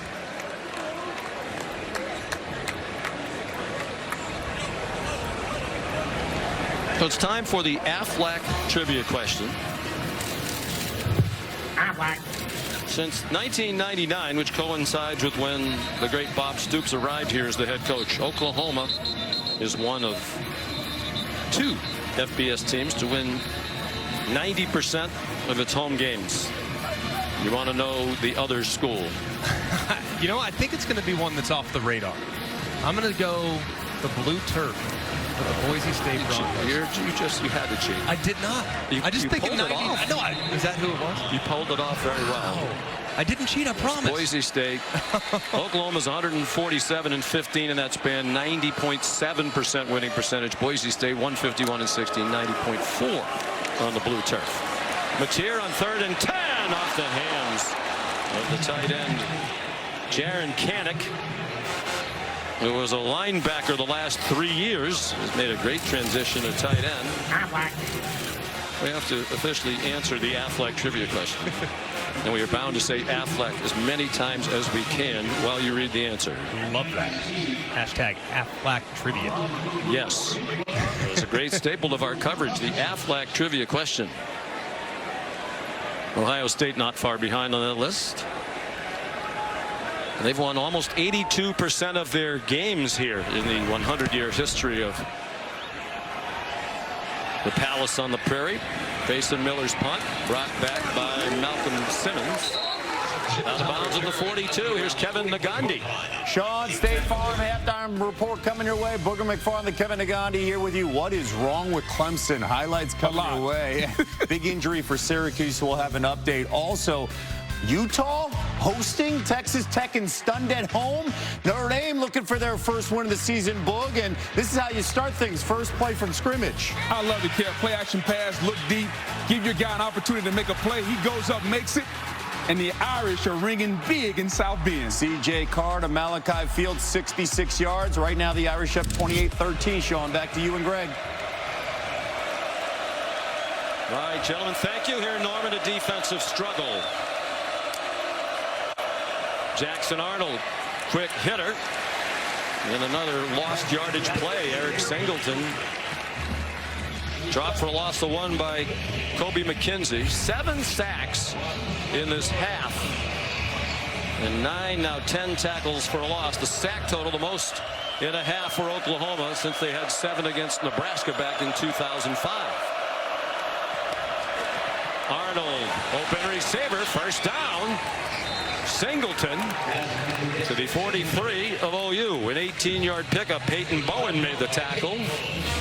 He was a high school teammate of Jackson Arnold at Geyer in Denton, Texas. That was a much more decisive throw there from Jackson Arnold. Got it out on time, beat the pressure, and found a completion. 9 out of 15 for 143. Under 3.5 to go. 3 timeouts for Auburn, 2 for Oklahoma. Looked like the right tackle was retreating early, and there is another flag. A reminder, young center in there. Snap, false start. Offense, number 77. 5-yard penalty. First. Third false start penalty against Auburn. 7th penalty total. And again, the backup center, the true freshman from Canton, Georgia, Cale Ellis. Just 17 years old. He won't be 18 until next April 29th. If you want to send him a card, you have plenty of time to pick one up. And it's extremely difficult against his defense with all the disguises that they throw at you. Alston with a first down, it seems. Kip Lewis there at the end of the play for the Sooners. It is a first down with a 15-yard gain. That's exactly what they needed. That was very nice. One of the few times today we've seen from Auburn's offense a perimeter run. So far, things have been very stout up the middle. Now they might have to tack the edges a little bit on the ground. I wonder if they might want to slow down the operation just a bit. Run down the clock. They have plenty of time. All 3 timeouts, a 2-minute stoppage. And they are running the play clock down to 5. Arnold throws back over the middle. Damari Alston, the senior from Atlanta, one of 4 team captains, a 7-yard reception. Sammy Omosigo was there for Oklahoma. Omosigo raved about Jackson Arnold when we spoke to them yesterday. They remain very close friends, FaceTime all the time, trying to beat his former quarterback today. 2-minute timeout, Oklahoma and Auburn. Sooners up 10-3. You're watching the SEC on ABC, presented by Burger King.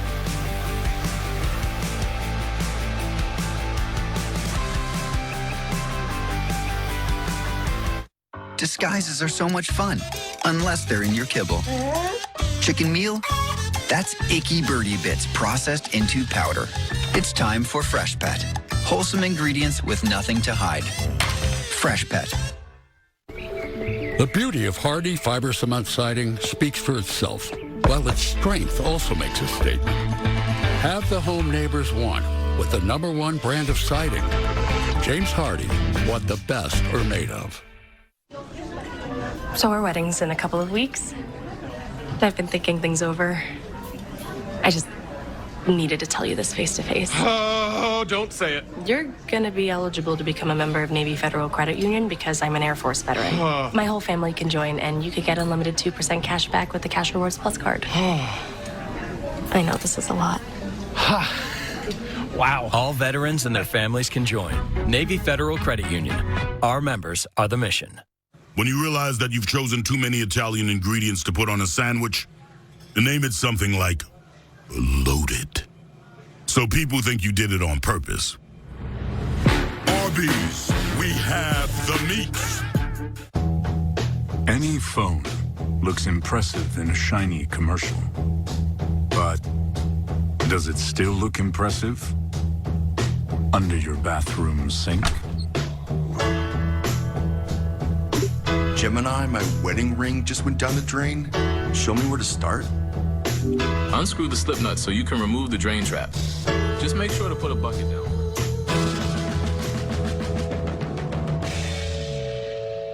Team, it's been a grind, but I think I've aged you well. Some might say perfect. Who's ready to show 'em who's the cheesiest? I woke up feeling the cheesiest, coach! Cheez-It, official sponsor of the college football playoff.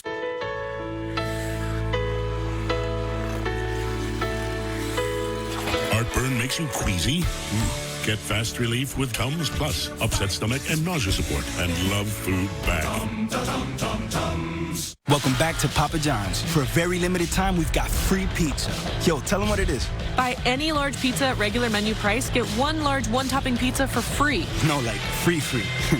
Yeah, we did do that. Better ingredients, better pizza, Papa John's. Okay, Nate, it's just one smile, okay? One smile, and then we can go home, okay? No, that's too much teeth. Nate, come on. You gotta look at the camera, honey. Nate, listen to your mother. Buddy, look up, okay? No, that's too far up. This isn't working. DeVito, you're in. Tommy DeVito, backup Nate. If only there were backups in real life. Hey, guys, follow me on this one. But at least there's Progressive to protect your home and auto. See? Now that's a smile. Okay, now everybody look at DeVito on this one. You're watching the SEC on ABC on a sunny and warm day with the temperature near 90 in Norman, Oklahoma. Conference opener for both Auburn and Oklahoma, coming in ranked, both 3-0 against non-conference competition. Connor Lew is back in at center. We're 2nd down and 3 at the 2-minute timeout. Oklahoma up by 7. But the Tigers driving. Oklahoma showing max blitz, so Auburn getting to a blitz beater here. And they tried to bring that blitz. It's out wide. Singleton stays on his feet and got to the 15-yard line. Sammy Omosigo made the tackle. It's an 11-yard pickup. Great balance by Singleton after Gentry Williams couldn't get him on the ground. And a great check there from Jackson Arnold. Seeing the pressure all out, you have a menu of options to go to when you see that cover 0 max blitz. They go to a screen. Singleton breaks a tackle and gives him a fresh set of downs. Arnold's 11 out of 17 for 160. In his return to Oklahoma, they bring a blitz from his left. And Alston off tackle to the right. Stacked up for a minimal gain. Marvin Jones Jr. Owen Heineke on the stop and a timeout call. Oklahoma. Please reset the game clock. 1 minute, 52 seconds. So 1:22 to go. It's Oklahoma that wants to save some time with a chance to get the ball back for their sputtering offense. Neither one of these offenses has done much. And Greg, we talked to Hugh Freeze yesterday. He said he thinks their offensive line is better. It's experienced, one of the most experienced in the country. But they've given up 7 sacks. Oklahoma's record for sacks in a game is 9. They did that without our Mason Thomas so far today. And they've had 4 penalties on the offensive line. So that group is really struggling. Yeah, they've had their hands full. And I think you got to give some credit to Oklahoma's defensive line, too, because as soon as Jackson Arnold starts to scan the field and take off, they're there to rally. They're not over-rushing the quarterback, which is showing discipline along the front. But ball's got to come out of Jackson Arnold's hands faster. He's got to be more decisive, or else more sacks are going to come. Brent Venable said we have plenty of talent without Thomas, and that's demonstrated to be true. Another all-out blitz look from Oklahoma. Last time they went to the screen, now they maybe check to a one-on-one corner route to the top. Single coverage to his left. They throw it in that direction toward the pylon. Lots of contact and flags thrown. Cam Coleman taken down by the freshman Cortland Guillory out of Klein Oak in Houston. Right, there's a flag also in the backfield too, so it could be 2 on Oklahoma here with the way they hit Arnold on the release. No question about the penalty on Guillory. There are 2 fouls, both on the defense. Personal foul, roughing the passer, defense. That penalty's declined. Pass interference, defense number 4. The penalty took place in the end zone. The ball be placed on the 2-yard line. Down. There's the hit. Very, very careful there as Powers jumps. That's a launch. You got to be careful. That sometimes, had the contact been a little cleaner, could have been a targeting. So got to be smarter when rushing the quarterback on an all-out pressure. So 1st and goal. They've scored every time in the red zone this season, 10 for 10 with the field goal. After they were awful in the red zone last year, worse than the SEC, 78% scoring percentage, including touchdowns and field goals. Malcolm Simmons, the motion man. Damari Alston. Tough run to get just across the line of scrimmage. And another timeout call.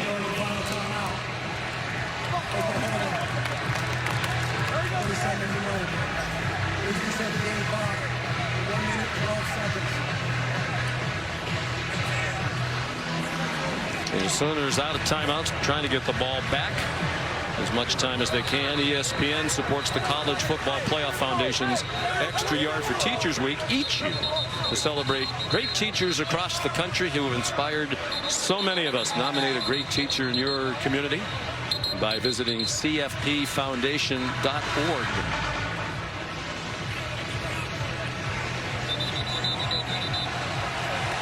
So 2nd and goal. Ball just inside the 3. And on second down, if you want to throw it as an offense, this would be the down where you likely do it. So be careful if you're Oklahoma defensively. For a little play action, they might try to sneak one of those tight ends out in the flat. So mindful of your coverage responsibilities in your eyes. They have 3 tight ends on the field. Alston is the running back. Only 3 carries today for Cobb, their leading rusher. Fake to Alston. Single coverage. They go after the freshman again. Touchdown, Cam Coleman.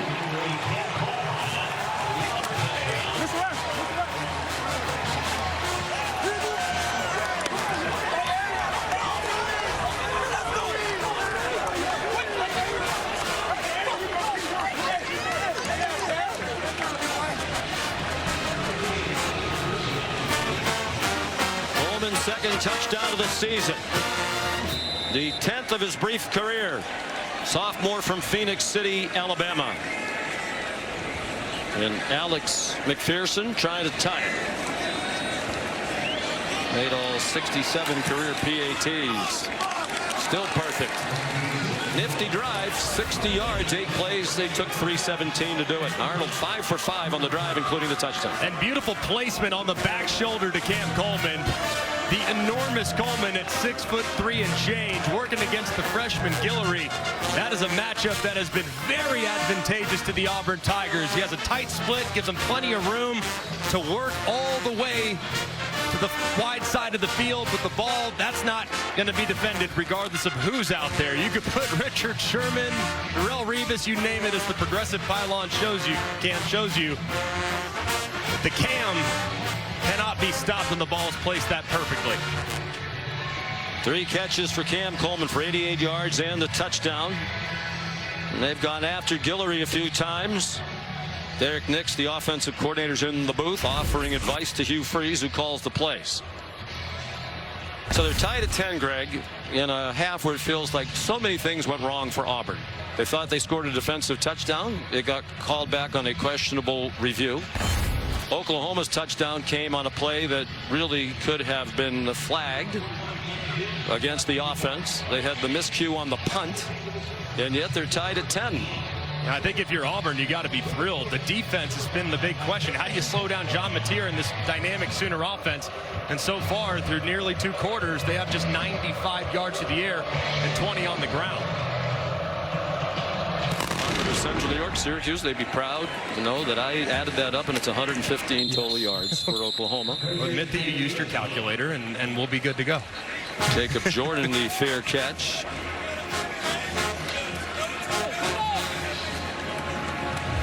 Big part of this, too, and just the amount of time that Arbuckle and Mateer have spent together. They obviously trust their young quarterback so much, but how much do you want to put on his shoulders here? You've had some troubles hanging onto the football, and a turnover here giving some points to Auburn for the half would be catastrophic. So you got to be smart if you're John Mateer. Maybe a conservative play to get it started, see if you can pop one, get better field position, and then get more aggressive. It is a short throw to Satania, down with a 9-yard gain. They don't have any timeouts. The clock will go under a minute. Lake Woodby, a true freshman cornerback of St. Francis Academy in Baltimore, made the play for Auburn. Part of that depth. Mateer forced to retreat, throws it up for grabs. It's caught but out of bounds by Keontae Lewis. They wanted a holding call on the Sooner sideline and among the 80,000 in the seats. A lot of contact there, and it was a great effort from Lewis, but just couldn't quite corral it with that left foot extended to try to stay in bounds. Rayshawn Pleasant there. Again, they're playing without Jake Crawford, their best corner. The field was an incomplete pass. That pass under further review. They're going to review it. Unless we miss something, this looked to be about as clear-cut a no-catch as you can, because he doesn't have possession there, and now it comes to, I mean, what are we doing?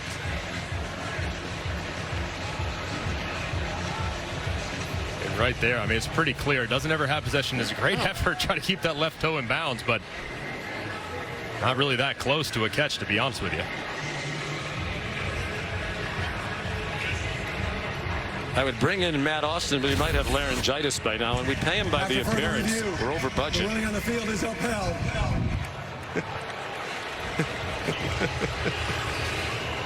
All right, dinner on Matt then tonight. Perfect. Yeah. Dinner and drinks on Matty. Matt's been the star of our show today. Doesn't take much to be the top dog in this three-man crew. Well, he thought the officials got it right on the overturned defensive touchdown by Auburn. We didn't. I think we all agreed about the deception that led to the touchdown for Oklahoma. And that's just a smattering. They're 1 out of 6 on 3rd down. Now it's Auburn that might get the ball back with a chance. They could get a stop here. Xavier Robinson in a running back. Mateer has the first down. Kieron Crawford there. Emerging star at defensive end to transfer from Arkansas State out of Memphis, Tennessee. Mateer. Pressure from behind. He tried to spin away but cannot. First sack for Auburn. Blake would be the true freshman corner there for DJ Durkin.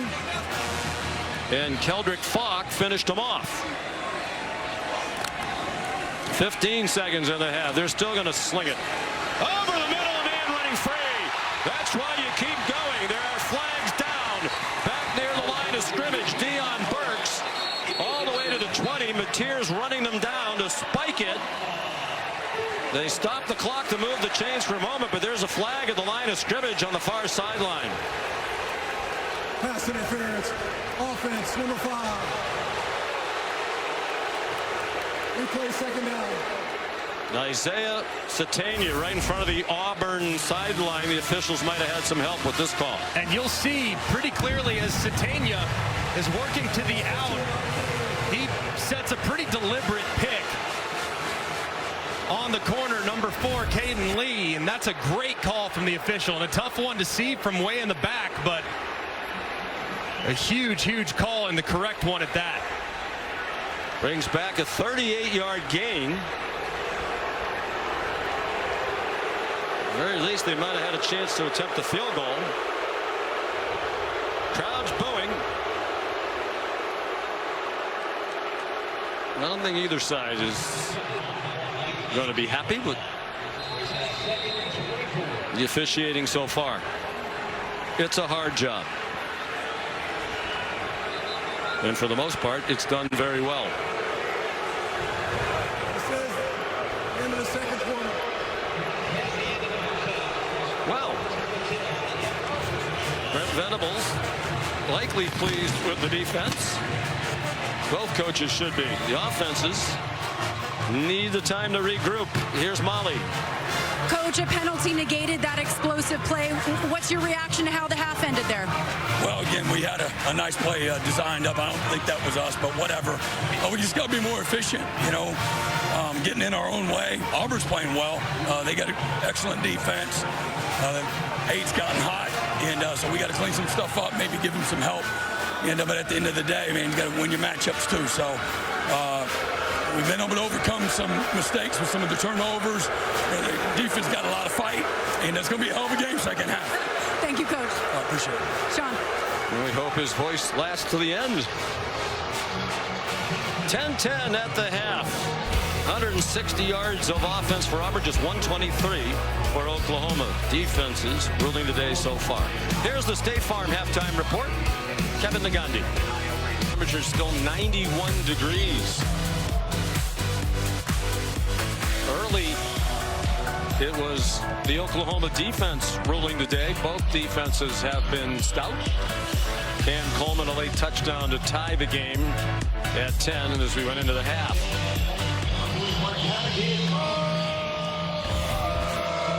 Seven sacks, most in a half in 20 years for Oklahoma. The school record's 9. Each quarterback had a passing touchdown.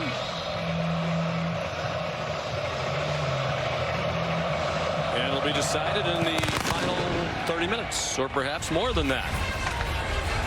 And the kickoff from Connor Gibbs is a touchback. Here's coverage where it counts, presented by T-Mobile 5G home internet. It was an eventful first half for the officials, that's for sure. This play initially ruled a fumble return to the house. They decide that it was incomplete, and then a little later on, it looked like Isaiah Satania was about to leave the field. He never did. Stayed on the field, kept 11 players on the field. Nobody covers him. Auburn never sees him, and it's a touchdown. But our official rules analyst, Matt Austin, felt like that should have been a 15-yard unsportsmanlike. So it's been very chaotic here these first 30 minutes. John Mateer, 8 out of 16 passing for 104 and a touchdown in the first half. He hands it off to Torrey Blaylock, who got knocked down for no gain. So what, Greg McElroy, can these coaches do to get the offenses moving in the second half? I think for Oklahoma, they got to find some rhythm in the run game. So far, the coverage from Auburn has been outstanding, so they got to loosen that coverage up a little bit with their backs and John Mateer's legs. Mateer hit as he throws, and it forces the pass to fall short of the intended target. Robert Woodyard Jr. delivered the hit, and now he is injured. Starting linebacker for Auburn. That was a nice pass rush by Woodyard Jr. as Mateer is able to get rid of it just before he arrives, and Woodyard got up on his own for a second, then went back down to the field, favoring that right shoulder, it looked like. Well, we came in talking about the quarterbacks, understandably so. John Mateer, terrific in his first 3 games here at Oklahoma, to the point where many of those who rank these things had him as the Heisman Trophy favorite entering this week. We're still in September. And Jackson Arnold was the quarterback here last year. Now he is at Auburn. I think Jackson Arnold played really well. 12 out of 18, completed his last 7 passes in the first half. Yeah, when he decided to throw it, I thought he was very accurate. He made some nice throws downfield. That's something that hasn't really been a big part of his game here these first 3 weeks of the season, but it's clearly in there. Cam Coleman, he was outstanding there in the first half. The big thing for Arnold now moving forward, though, he's got to get rid of the football. The sacks have become problematic, but several of those sacks were because he was scanning the field and holding it too long. He's got to get rid of it or decide to run, because right now that pass rush is certainly having a huge impact. And the sack total might be inflated. Our legendary statistician Mike Swanson thinks there were at least a couple where it was a run play, but because he was tackled, Arnold behind the line of scrimmage, Oklahoma was credited with sacks. 3rd down and 10. The Sooners 2 out of 7 on 3rd down so far. Mateer, his pass deflected up in the air, and it falls incomplete. Keldrick Falk, one of the best in the country. Most believe he's going to be a first-round pick with the deflection. And this is on John Mateer. I mean, he knows that this edge rush is a huge problem. That's an issue. So what does he do? He drops back. He needs to step up. Watch him drift in the pocket and invite that edge rush. He's going backwards, and that's really putting his tackles on an island. He's got to step up as opposed to retreat to allow that protection to stay sound. Grayson Miller to punt. Malcolm Simmons back at his own 30-yard line. No breeze at all in this stadium at the moment. Another booming kick by Miller's been a revelation. Simmons couldn't find a lane. Goes down at the 20. 58-yard punt, 3-yard return. Time for our All-State good hands play. Cam Coleman has been electric throughout this game. Said early on, he's probably the guy that can win this game for the Tigers, and he's been up to the task. A couple times backed up for field position. Just take a shot to big number 8.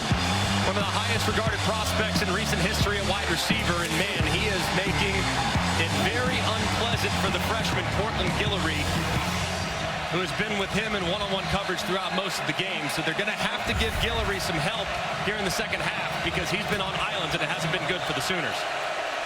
Not that they needed more help, but the pass rush will be reinforced by the return of our Mason Thomas.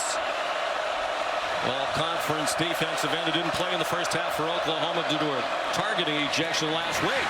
That pass batted down by Peyton Bowen.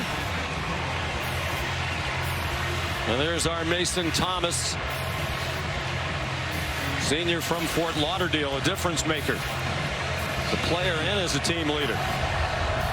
His matchup against these tackles is a huge advantage for Oklahoma, so you better be aware when 32's on the outside. Jeremiah Cobb on the field. Second leading rusher in the SEC entering today. He's carried the ball just 3 times. I think Alston's better in pass protection. That's why he's been out there a lot. The fake to Cobb! And it is our Mason Thomas introducing himself to his old pal Jackson Arnold. Welcome to the game, number 32. Well, that didn't take very long. Here he is, right on the outside, just right around the left tackle. Arnold thinks he has more time than he does, but as he holds, nothing there. Ball's got to come out. But how about the pass rush and pursuit from Thomas?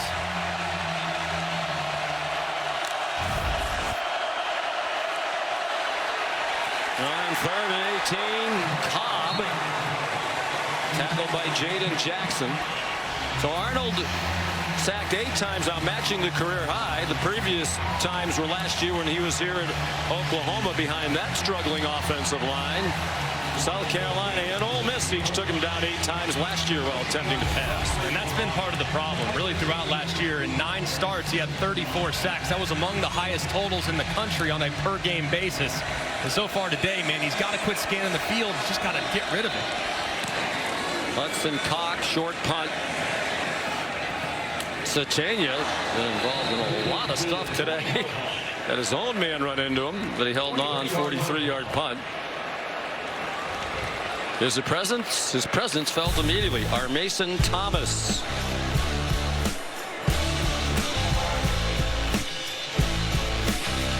(10-10) the score. We're early in the second half.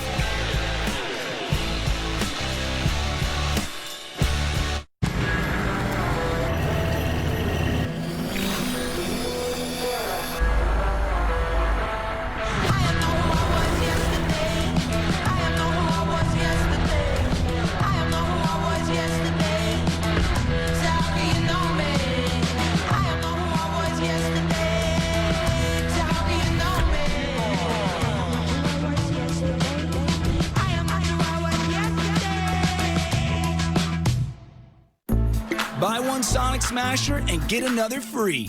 That's right, buy one hand-smashed Angus beef Sonic Smasher and get another free. It's the dual threat quarterback of burger deals. Buy one, get one free in the Sonic app. On a troubling Fansville by Dr. Pepper. Our first away game and we're lost? Pull over, I'll get directions. And more Dr. Pepper. What is this place? Those kids, why aren't they watching college football? And nobody's tailgating? Don't they know it's Saturday? Hey, you know how to get to the football stadium? Football stadium? We don't kick off until Sunday here. Jerry Jones? We're in Pro Town. We gotta get out of here. Let's go. Wait! College football, it's a Pepper thing.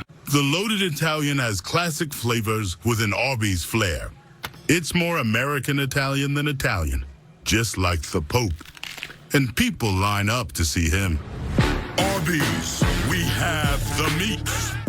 I'm the Modelo recruiter, and I'm always scouting for full-time fans. Check out this year's recruits. The teen transfer, married into the team, but acts like he's married to the team. The playmaker can get the ball through the uprights without setting foot on a field. The early season hopeful doesn't hope that this is her team's year, knows so. These fans deserve a Modelo. Because football isn't really football without you. Compliments of the chef. Oh? He was so glad that he had emergency roadside service with Geico. And since they saved his bacon, he presents to you a bacon tart flambe. With Vic. Mate, look, I don't need special treatment. I'm just happy that he's happy. You're too humble, Mr. Gecko. Which is why we also present to you, and I don't need special treatment, run-of-the-mill grilled cheese. Oh, now we're talking. Yes, we are. Okay. Get more savings in service. Get more with Geico. Age is just a number. I don't feel old. I'm definitely a grandmother, but I'm not a granny. You know I'm better than the girl of your dreams. Hi, Mel. Hello.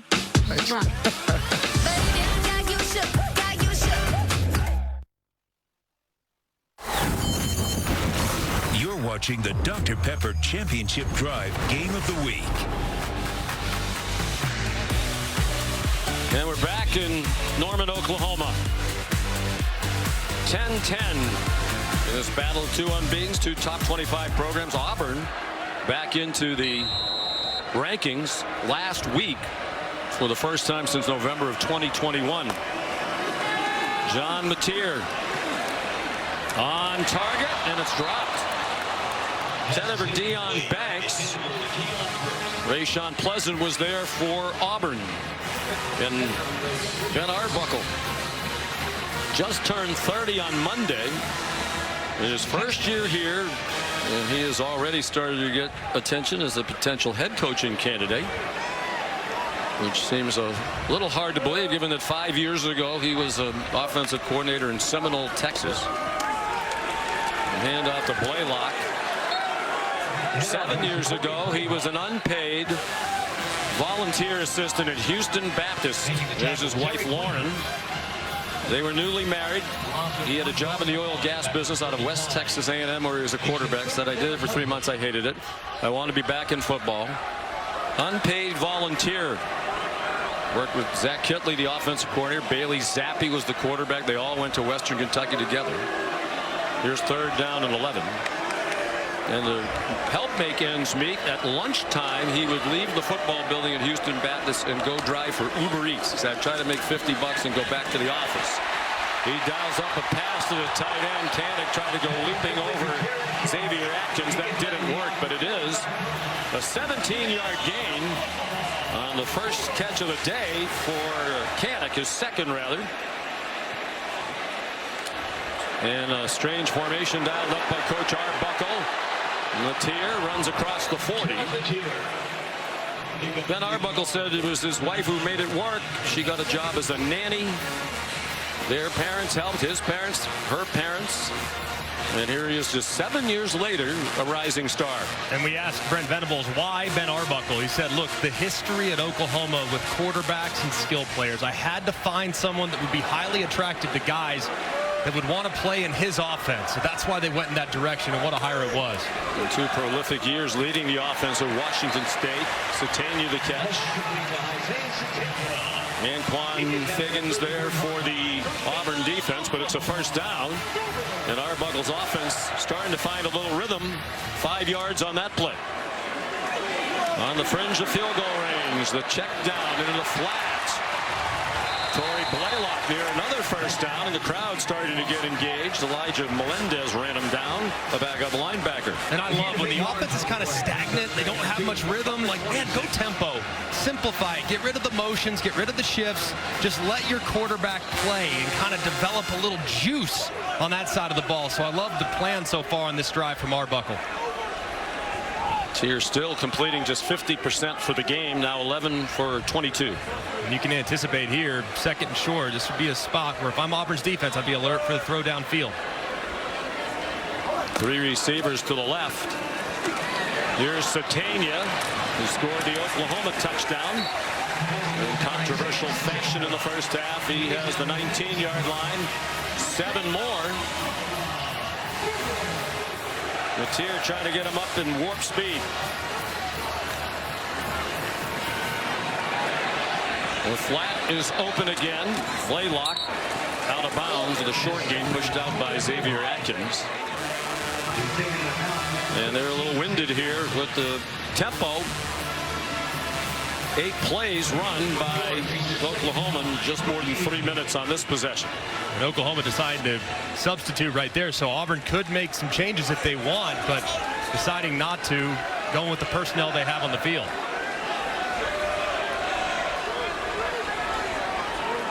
Javante Barnes in at running back now. 3 receivers to Mateer's right. Look out for Falk. He went leaping in the air, didn't get him.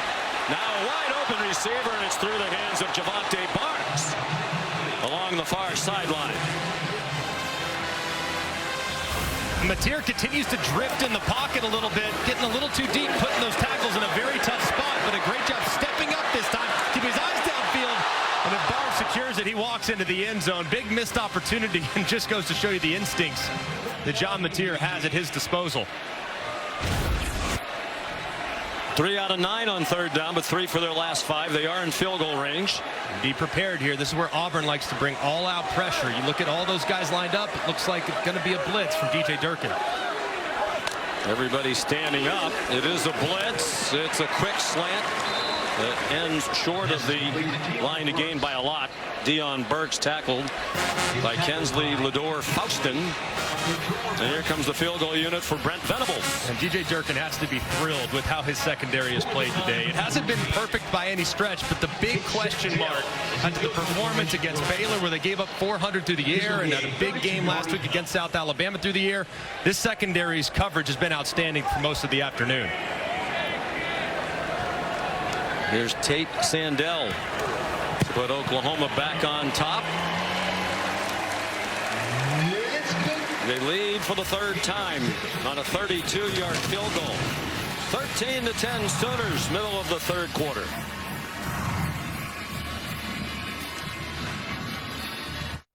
The best homes are built to last. Hardy Siding stands strong through it all and leaves a lasting impression. James Hardy, what the best are made of. At Fairfield, every moment of a perfect game day shapes your fandom. Whether it's stepping out with your crew, grabbing the fuel you need to support your team, or getting that flawless assist from a fellow fan. Be ready. Wherever the season takes you, Marriott Bonvoy has a hotel brand for every kind of fan. Official hotel partner of the NCAA.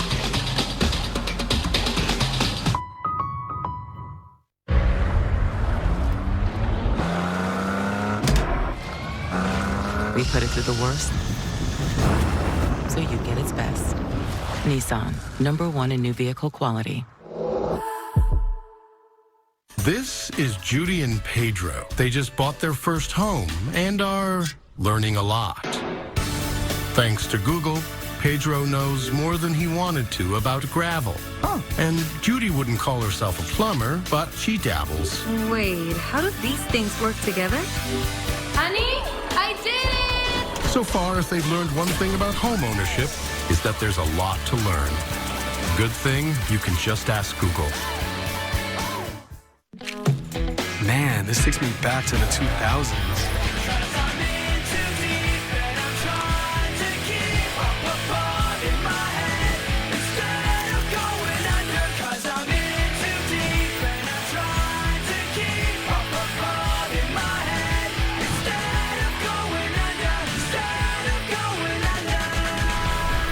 All your Y2K favorites are back for only $3 or less. Only at Taco Bell. So, what do you guys think? Oh my gosh, I'm obsessed with those windows. Anderson makes it easy. They are the #1 trusted window and door brand. Oh, I love those windows. They're built to last. Gorgeous windows. What a difference! Anderson! Gosh, I love those windows. They're magnificent. You know, in a world where a lot can go wrong, trust your home to Anderson. I trust them. I trust them more. Tomorrow on Sunday NFL Countdown, the latest news around 5 backup quarterbacks starting, plus what to expect from the tush push moving forward. And Randy Moss sits down with Justin Jefferson and Jamar Chase tomorrow, 10 a.m. Eastern on ESPN. Sean Gregg, back to you in Oklahoma. Good job, Shefty. Entertaining venue, the topics. What do you think about the tush push? Get out. I have no time for the tush push. It is. I don't want to watch rugby. Plus, I like to see a little more finesse. I like to see a little more action. I want it out. Get it gone. Plus, you can't stop it. And grew up a Cowboy fan, so I don't want to see it. Tate Sandell, his second field goal of the game, has given Oklahoma the lead for the third time. Rayshawn Pleasant, very dangerous return man, 3 career kickoff returns. No chance for that one. Might have been through the uprights. Well, this defense has been unbelievable, but Jackson Arnold's helping them a little too. Look at the clock here, all right? Average time to get rid of the pass has to be 2.5 seconds. Right now, you're already at 2.87. He still hasn't found anybody. The eyes are scanned all over the place. But what does Arnold also do? He can break you down on scrambles. So the second he starts to take off, you see Oklahoma defenders immediately corral him, and then here we are, back to square one. R. Mason Thomas back in the game. Look at the clock, holding it forever. The ball has to come out. To hold it over 4 seconds is way too long against an elite pass rush.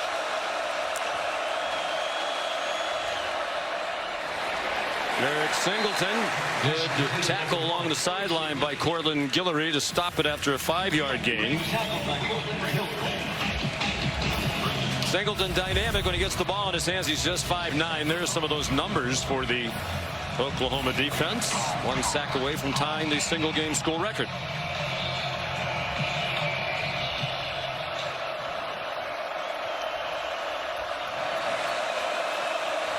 Amari Alston, the running back. Heavy pass offense today for Hugh Freeze. Arnold 2 yards short of the first down. Molly? Yeah, Hugh Freeze's reaction to those 7 sacks allowed in the first half, 8 now overall, was to laugh and say they're good. Every play is another twist and another blitz, and he stressed that Jackson Arnold needs to be protected better, but also needs to go through his progressions, trust his receivers to win those one-on-one matchups. He said, had we not made some of those mistakes, we would have been in the lead. They're a top team in this league. We're playing toe-to-toe with them, so he's encouraged. Third down and 2. Big play here midway through the quarter. That's nothing doing there. The quick screen to Malcolm Simmons. Jaden Jackson's had a nice day in the middle of that defense. Sophomore from Indianapolis who went to IMG Academy in Florida. Hugh Freeze has the offense on the field on 4th down and 2. So far, Auburn has been 5 for 5 this year on 4th down conversions. 4 of those 5 have been quarterback Jackson Arnold running the football. You got to be thinking short yardage. It's Jackson Arnold's legs here for the Auburn offense. Will they snap it? Will they just try to draw him offside? He goes under center. Lined up like they're going to try to execute a tush push. Doesn't look like they're going to snap it.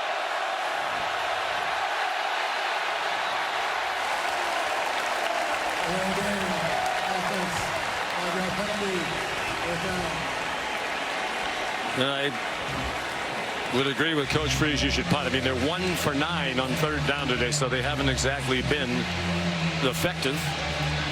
And they have -2 rushing yards on the day. You factor in the sack yardage as well. So they are not winning at the line of scrimmage in the run game. So I agree. Defense is playing great. Punted away. Place in field position. You're surprised they haven't had more design runs for Cobb. Here's Cock punting. I am. I think Cobb has got to get involved, especially on the perimeter. He's got great speed. You got to get it outside the tackles at some point.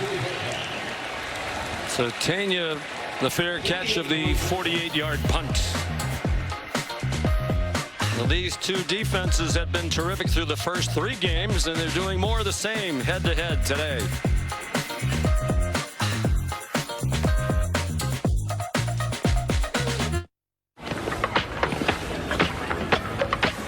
How do we choose? I know.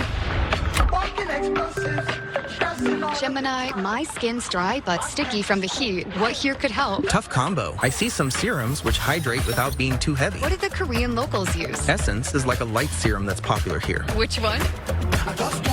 Now this is legit.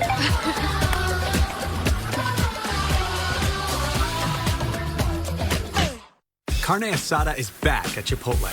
It's our most tender steak, expertly grilled throughout the day, expertly seasoned with garlic, cumin, and coriander, expertly crafted just for you. Nobody does carne asada like Chipotle. Nobody. Real strength isn't pushing through pain. It's treating it. When there's no pain, there's more gain. Advil targets pain caused by inflammation for fast, strong relief. Advil, that's real strength. I checked Allstate first and saved hundreds on my car insurance. Please welcome Charles Woodson. Unfortunately, I didn't check to see if anyone was watching before I stole cotton candy from a child. Checking Allstate first was really smart. Not checking the Jumbotron, not smart. Well, at least I checked Allstate first and saved hundreds. Was it worth it? Yeah. Welcome back to Papa John's. For a very limited time, we've got free pizza.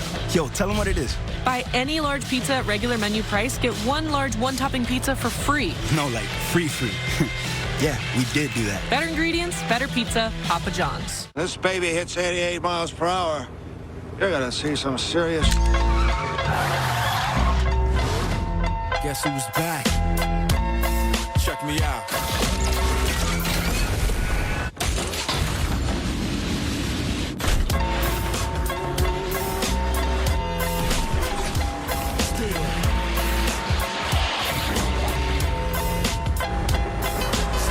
best tires in the world have Goodyear written all over them.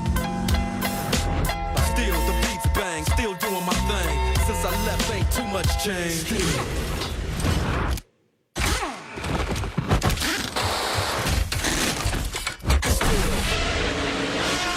And even when I was close to defeat, I rose to my feet.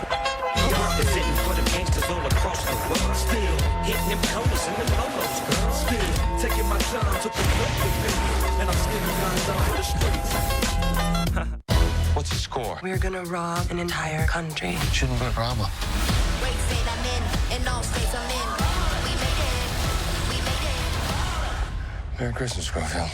Play Dirty, rated R, coming soon, only on Prime. Monday Night Football, Lions-Ravens at 8 on ABC and ESPN.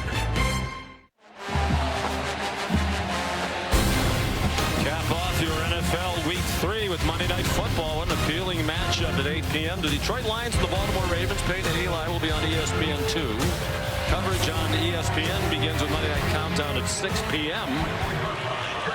Lions, after a tough start to the year, Green Bay scored 52 in beating Chicago last Sunday. Ravens won 5 games in a row on Monday Night Football.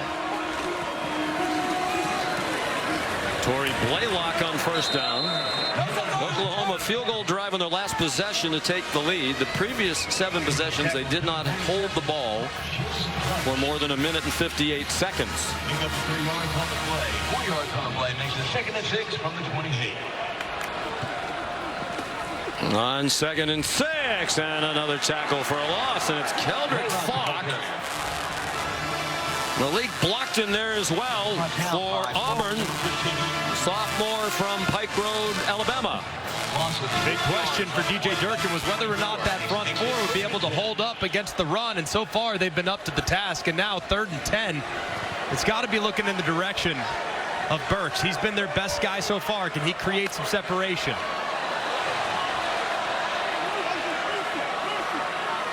Still 10 seconds on the play clock for Mateer.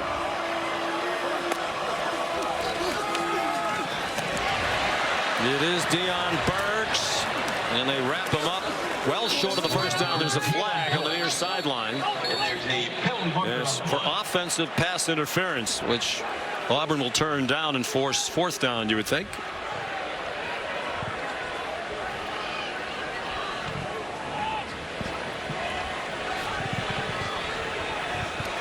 Pass interference.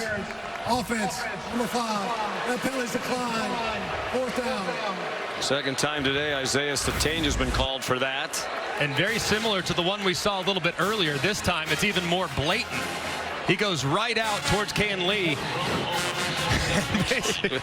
I mean, usually offenses would call it like a rub. You know, that doesn't sound so, quote, illegal. Yeah. That right there is just a bona fide pick. I mean, that's a pick and roll all the way to the hole right there. How many things has he been involved in? He had the fumble that turned out not to be a fumble. The fumble originally returned for a defensive touchdown by Auburn. He's had 2 of those pick calls now. He was the player who scored the Oklahoma touchdown when he should have been flagged. And now the officials are going to chat. They had been relatively understated here in the first 10 minutes of this quarter. Relatively. Probably worn out. I would think they might have taken naps at the half.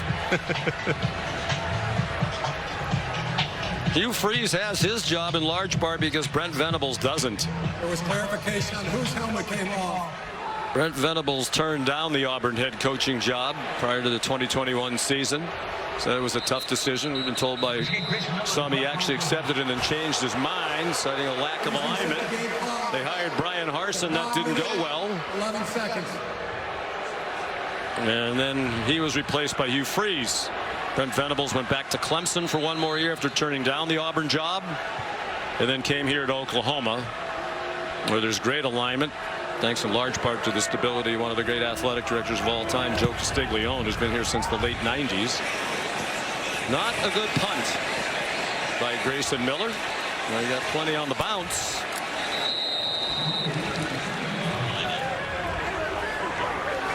This has been a good fit for Venables, but the locals would like to see more wins, don't they all?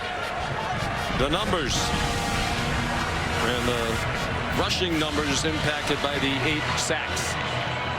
You look at the passing numbers, I mean, it's really just been 2 massive plays by Cam Coleman down the field. So just the consistency in the passing game hasn't quite been there, but Cam Coleman's been a bit quiet here in the second half. You got to get him re-engaged, get him back involved, get him a touch on this drive. Oklahoma had the ball on that possession for just 1 minute and 9 seconds. Under 5 to go, third quarter. Can either offense make a big play that isn't wiped out by a penalty or a replay review? Jeremiah Cobb. Jeremiah Cobb stays on his feet. Where has he been all afternoon? Our Mason Thomas finally ran him down. That's a 44-yard run. And this is wild, too, because it looked like number 5, Kendall Daniels, going to make the play right there in the backfield, but Cobb got skinny and hugged right off his left guard. Dylan Wade's behind. Somehow found his way to the second level, and you saw some of the speed in the open field. Had 314 rushing yards through the first 3 games. That was second in the SEC. And with a heavy lean on the pass, with Alston a better pass blocker. Cobb hasn't been out there much. Alston's back out there now. And stays in the pass block. They have an open receiver. And it's an incomplete pass. Coleman behind the defense again. And the throw is off target in the back of the end zone. Man, that's a throw. If you're Jackson Arnold, you will literally remember forever. I still remember one I overthrew against LSU in 2010. And that one, Cam Coleman, perfect stutter go. Beautiful, beautiful route. Bites on it immediately, does Jordan, and he gets behind him, and the throw just off the mark, and a big, big missed opportunity for the Tigers. That pass, Davon Jordan, a backup corner, sophomore from Tulsa. Big miss. Chance for the first lead of the day for Auburn. 2nd and 10. Plenty of time and a bad throw. In the general direction of Horatio Fields. He's the big target. That one was well off the mark. A big call here for Hugh Freeze. His kicker, McPherson, said he's probably comfortable kicking it from about 50 right now. Right now, they're at 50. So Jackson Arnold has got to get rid of the football to make this field goal easier, because you got to anticipate for Brett Venables, you're going to get pressure, maybe all-out pressure.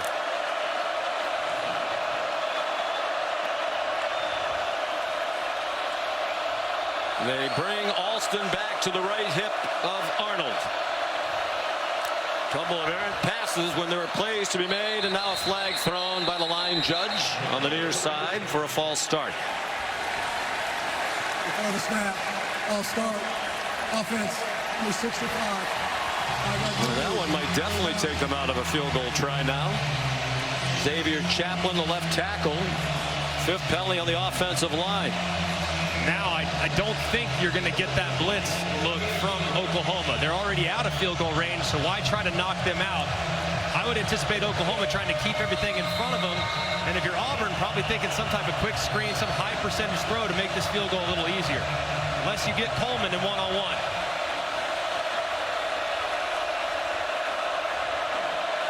Blitz look right there. Now they're going to check it.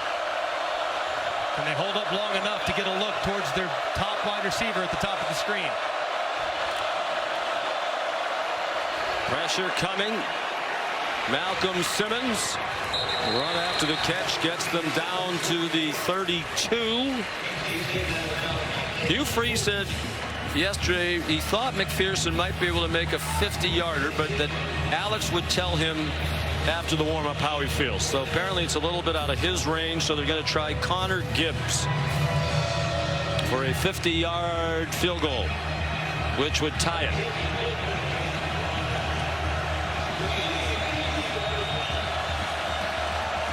Gibbs, a transfer from Southern Miss, was 3 out of 4 last year from 50 plus. From 50, low and wide right. Hugh Freeze said yesterday he thought Auburn would have won 4 more games last year had they had McPherson. They were one of the worst field goal kicking teams in the country without him. And he said it's not just the misses that change the score, but then the other team gets good field position when you miss on a long field goal try like this. That, and it just really never had a chance, too. So the special teams been impactful, all the wrong reasons for Auburn in the kicking game the last couple of years. Gibbs has plenty of leg to make it as long at Southern Miss was 59. That was from 50 with the breeze really not a factor. So Oklahoma hanging on to this 3-point lead. Matier forced back. Deion Burks.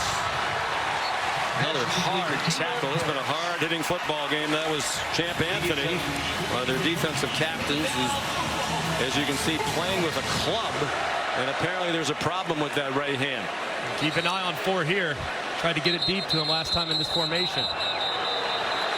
I think they stopped it just in the nick of time for Anthony. He was trying to get the attention that he's in some distress. First charge timeout. Auburn. 30 seconds.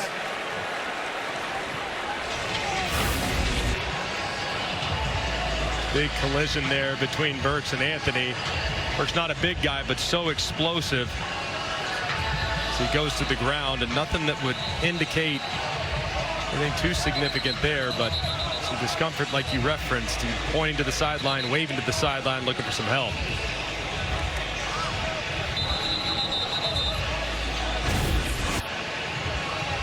So Auburn has to use the timeout. Anthony's out of the game, one of their best defenders in the secondary.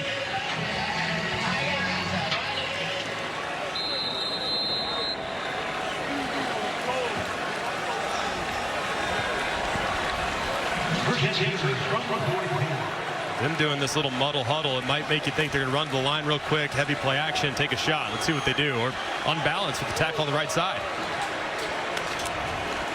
Matier, design rollout to the right, slings it to midfield, caught out of bounds to Tanya, short of the first down. Matier does have that 3-quarter delivery ordinarily. Says back in the day some coaches tried to change it, but now the attitude of it doesn't. If it isn't broken, don't fix it. He was a baseball player, very good one. Thought about playing college baseball instead of football for a long time. He was a shortstop. They bring a blitz from a couple of directions and a big tackle, or else Satania might have been on his way. It's a 12-yard gain for Oklahoma, but Anquan Figgins might have saved the touchdown with the trip. Under 2 minutes to go, third quarter. Now they get to the huddle really quickly. Those receivers get wide. Now with only 5 in the box, defensively, you might be anticipating run. That's why you get those splits as wide as you can. Matier down the middle, flags everywhere. Canick the catch. And it stands. It's a first down inside the 20 to Jaron Canick. And apparently it's going to stand. They're not bringing the ball back. There are 2 flags.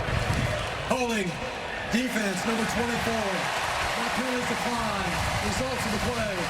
First down. Kieron Crawford. And it just goes to show you how much faith they have in Matier's arm and his accuracy. I mean, that box count right there, 5 in the box with 5 blockers, that's inviting run all day long. Instead, they say, forget about it. We don't care about the box count. We're going to take a shot. And Canick goes up and makes a nice play. He's been a standout in his first year at tight end. Came into today 245 receiving yards, leading Oklahoma and leading all tight ends in the country. Deion Burks. Tackled by Jared Smith. Brown wanted a horse collar. One was called earlier against Oklahoma, but in this case it looked like they grabbed the side, the shoulder, but not in the actual collar itself or on the nameplate. So I think it's a correct call. Yeah, he has him by the sleeve. And very little arguing on that Oklahoma sideline. It was right in front of them. Under a minute to go in the third quarter. 2nd and 13 from the 21. Pressure. Matier dumped it off. Satania short of the first down. Excuse me. Keontez Lewis. Transfer from Southern Illinois. 10-yard gain. Arbuckle, Coach Buck, as Mateer calls him. And Mateer starting to find the rhythm. He's over 200 yards passing now. Blaylock dropped. Mateer had thrown for at least 270 in all 3 games. Coming into today, they didn't throw for 270 against any FBS opponents all of last season. He wants another snap before the end of the quarter, and it's 4th down and 2. Are they really going to go for it? We'll find out when we go to the 4th. End of 3 in Norman, Oklahoma. This is the end of the 3rd quarter. Sooners leading the Tigers 13-10. ESPN's presentation of college football on ABC will return after this message and a word from our ABC stations.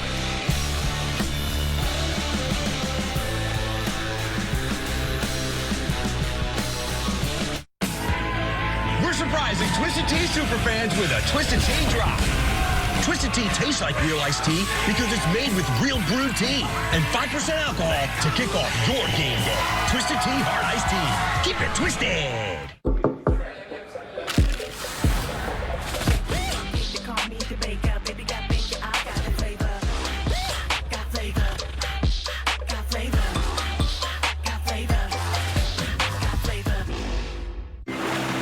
We wanted to make foods using unique ingredients, things like kelp. Shopify provided us this platform to sell our products to anyone around the world. We're Barnacle Foods, and we're powered by Shopify. T-Mobile has the best network. That's why there's no better place to get the new iPhone 17 Pro on them. Hold on. Is this big enough? We should have music, lights, banners. I mean, you gotta feel it. Get the most powerful iPhone ever on the best network. I sure dance. This is big. At T-Mobile, get the incredible new iPhone 17 Pro on us on the best network. No more coffee for Zoe. Drop whatever you're doing right now. The Wendy's $8 JBC meal deal is here. That's 2 junior bacon cheeseburgers, medium fries, and a medium drink. So you better be on your way. Bacon waits for no one. The #1 deal for the #1 bacon cheeseburger, gotta be Wendy's. 2, please. Make that 3. With the Capital One Saver Card, you earn unlimited 3% cash back on dining and entertainment. 3% cash back on salty, 3% cash back on sweet. You know this movie 3 hours, right? Good call. Are you in this one? Yeah, I'm in this one. Get your tentacles off my 3% cash back. Oh, perfect delivery. Oh, what's in your wallet? Dancing with the Stars returns as the night's most watched show. We are in for another record-breaking season. That wasn't good. It was great! Dancing with the Stars, live Tuesday on ABC. You give Morgan Guillory a puzzle, she won't stop thinking about it until it's solved. I'm Morgan. I work with the cops. I see the world a little differently. Did you just try and chase after a sports car? It was an instinct. This might be the best day of my life. We're not just replacement window and door experts. We're experts at taking care of you and your home. At Pella, we help you choose the right replacement products for your home and budget. On install day, our professional team is equipped with everything needed to complete the job while taking the utmost care of your space. We're so confident in our products and installation, we back them with some of the best warranties in the industry. Pella windows and doors are on sale now. 855-77-PELLA, PellaPittsburgh.com. Bridge and Tunnel Times, only on Pittsburgh's Action News 4 this morning. You're watching the SEC on ABC from the Palace on the Prairie, Gaylord Family Oklahoma Memorial Stadium. The defensive struggle through 3 quarters. 8 sacks for Oklahoma, 1 shy of the school record. And as we go to the 4th, with a 3-point Oklahoma lead, the Sooners have it 4th down and 2 at the Auburn 10, and Brent Venables has the field goal team on. Tate Sandell has already made 2. This is a 28-yard attempt.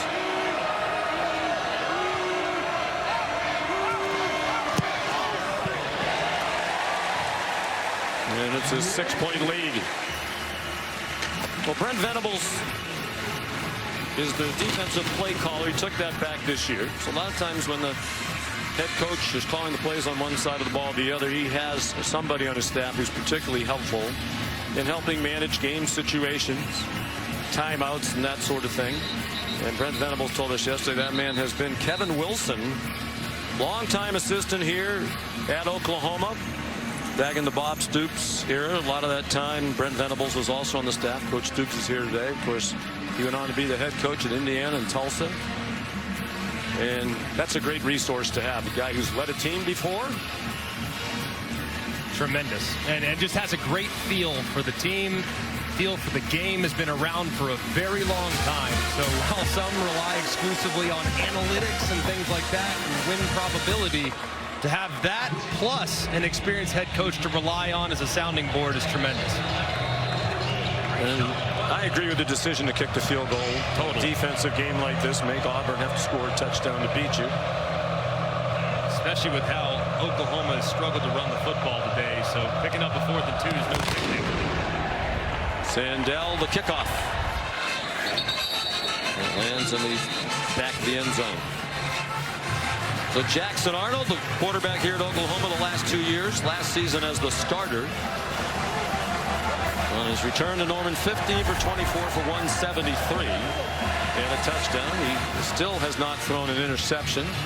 That is 247 straight passes without a pick. That dates back to the game that he was yanked as the starter last year in the game against Tennessee. 4th game of the year, 7 for 16 with an interception. They pulled him. Michael Hawkins Jr. came in, was the starter until Arnold replaced him off the bench in game 7 and started the rest of the way. Plenty of time again. Damari Alston to the 37-yard line. Jackson Arnold credited with 13 rushes for -20, but then again, all the sacks come on his rushing coach. On that play, that kind of showed Jackson Arnold's maturity. They call a shot play with max protection, and the safety stays way over the top of Cam Coleman, decides to check it down, pick up a first down on the underneath throw. Now that safety is really talking him out of throwing it anywhere deep over to the left-hand side. Alston again weaves his way across the 40 before he is stacked up by a defense led by Peyton Bowen. You have a receiver that's as good as Cam Coleman. Naturally, he's probably going to get doubled a lot. So you got to have someone on the other side that you have tremendous faith in. That's why you go to the portal and you go get a guy like Eric Singleton. If they're going to double 8, one has to be the guy that can win over the top and get behind the defense.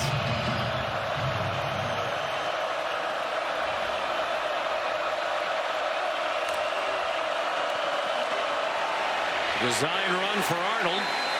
Jackson Arnold. Down at the 44, a gain of 3.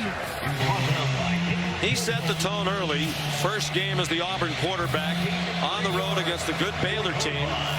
Rushed for 137 yards. And like John Mateer for Oklahoma against Michigan, I think wanted to send a message to teammates and the fan base about their toughness, willing to do anything to help the team.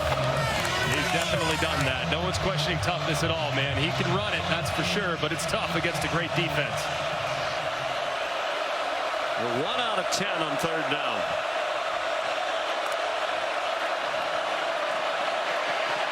Can't complain about the time he's been given. He's on target there to Alston. Toby McKenzie made the tackle, but it's 6 yards to the 50-yard line and a first down for Auburn. Auburn now is continuing to try to find opportunities to take some shots, but it's mostly been RPO calls from time to time. If you'd like a one-on-one, go for it, but you still have opportunities to run the ball inside with 2 tight ends in the game. Let's see if they double Coleman this time, because they've got the same formation. They try to take shots in multiple times, and here's the defender talking you out of it. He's now 20 yards off the line of scrimmage. Some space on the catch for Malcolm Simmons.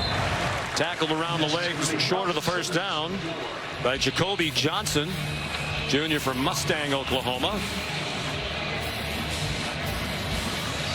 Well, Jackson Arnold met all three of the criteria that Hugh Freeze was looking for in a quarterback when he went into the portal. He wanted someone who could operate an RPO offense. He wanted somebody with a strong arm to take those deep shots down the field. And he also wanted somebody who could run the football on design quarterback runs. Every time Freeze has had a 10-win season, wherever he's been, he's had that kind of a quarterback. Including Malik Willis at Liberty, won 10 games at Lambeth, 10 at Arkansas State, 10 at Liberty, 10 at Ole Miss. And he said every time we won 10 games, we had a quarterback who'd do all those things. Yeah, athleticism at that position and being able to have quick hands in the RPO game, but plenty of arm to get it outside. Checking those three boxes, he said when they looked at the portal options this year, there were two guys that really did it. One was John Mateer, the other was Jackson Arnold. And they sure are happy to have Jackson Arnold there on the Plains.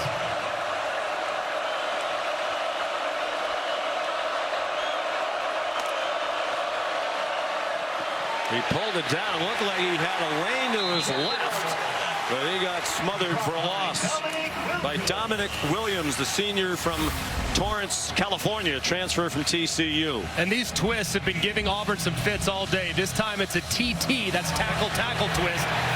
And Dom's able to drop him behind the line of scrimmage. And both teams have done a really good job, don't you think, Greg, in putting pressure on the quarterback, particularly Oklahoma's defense, but also maintaining discipline in their rush lanes. They really have, because both quarterbacks are a tremendous threat to take off and run and beat you. Here it's looking like blitz. On 2nd and 14 with Alston, the running back. Throw out wide. Singleton stayed on his feet. Got back to the original line of scrimmage, but they're going to need close to 10 on 3rd down. Kendall Daniels missed the tackle, and then Sammy Omosigo was there. Omosigo's moved from will linebacker to the middle this year. What does Brent Venables do here? 3rd and 10. They go after, they've called pressure multiple times here in this situation. Do they call pressure again, or do they drop out? Because it's looking like max protect. Here's where they show their pressure. Do they bring it or do they drop out? Auburn makes their check, anticipating pressure. Looks like they might stand it this time. Need a snap. Play clock at 1. And that's going to be a double pass toward the end zone and incomplete. Man, it looked like for a moment there was going to be a pass interference at the end of this. It looked like you'll see quickly he'll drop back, and then there's a deep ball going this direction. It's well executed. The throw hangs too long, but as the receiver is wide open, look at the close. It looked like contact was pretty close right there. There's the contact. That's got to be pass interference, and a big one let off the hook there from Oklahoma. Gentry Williams had the coverage.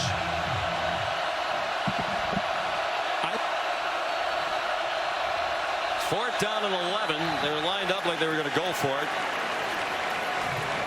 Second charge timeout. I think with this much time, punt the ball, lean on your defense to get it back as well as they played today. This game has gotten out of control. All the money, the unpredictability. It's time we instate a commissioner. Introducing the commissioner of coverage, the Aflac Duck. Commish, when health insurance falls short, who pays you cash to help with your medical bills? Aflac. The commissioner has spoken. I love that duck.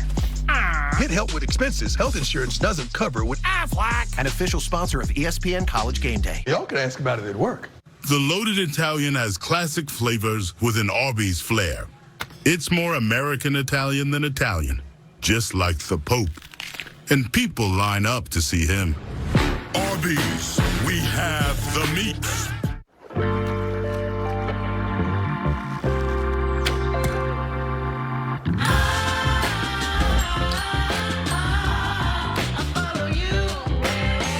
Room for 6 full-size passions.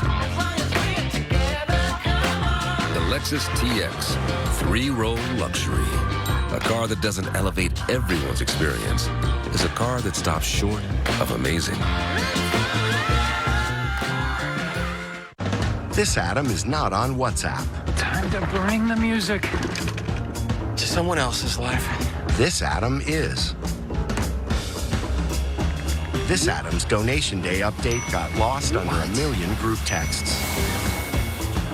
Sorry, Adam. Wait, no! Oh! This Adam got the update because his WhatsApp group pinned it to the top of the chat.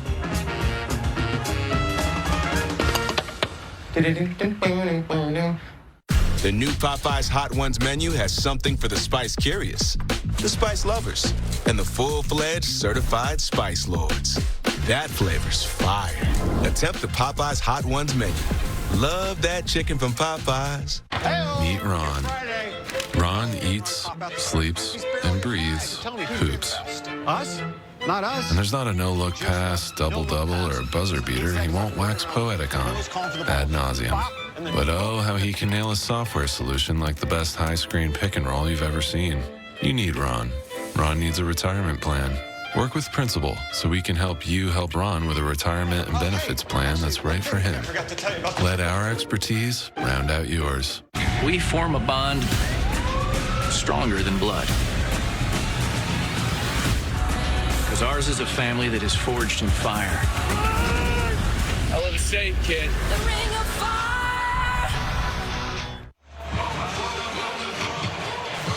Take a look at this last play from the AT&T connected cam. You see the back judge desperately trying to get out of the way of where the ball's about to land, but I think he missed one there. I think the defender is there way too early, collisions the receiver, impacts his ability to make a play, and that should have been called pass interference.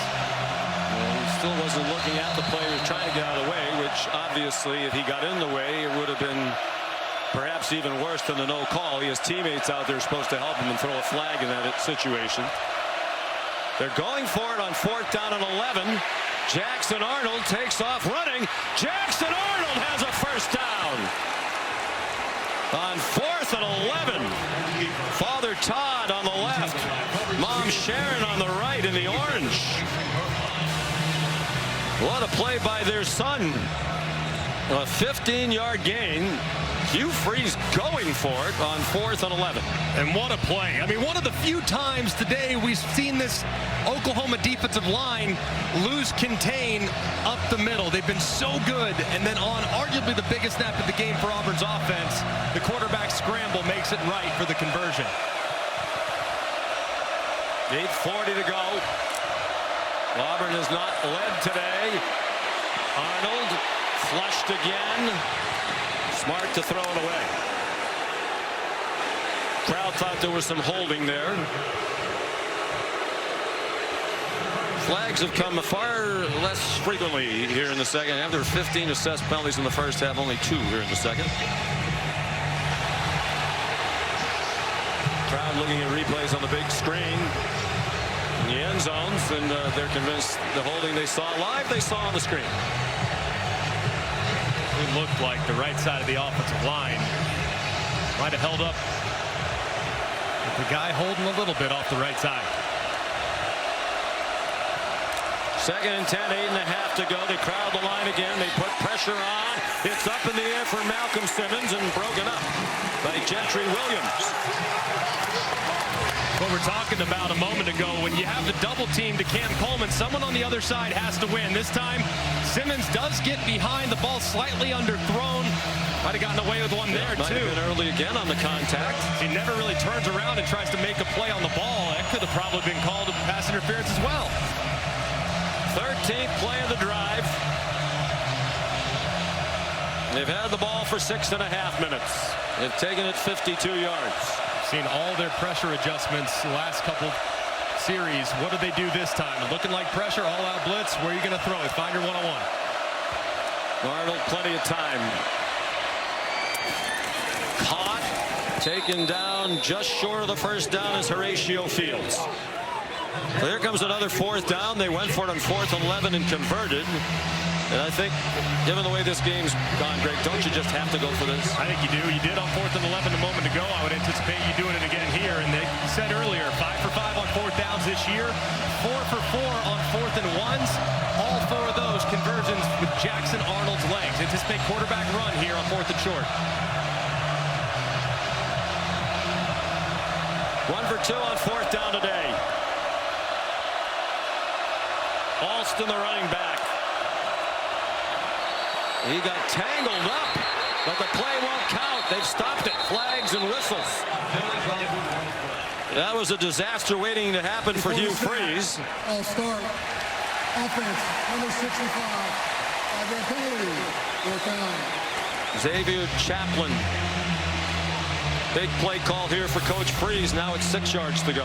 And it might have been a blessing in disguise because this play was not going to pick up that first down as Alston jumped to the outside. But 65, Chaplin leaning just a bit before the ball is snapped. 10 Auburn penalties, 6 against the offensive line. Midway through the 4th quarter, Oklahoma leading by 6. But Auburn's in the red zone.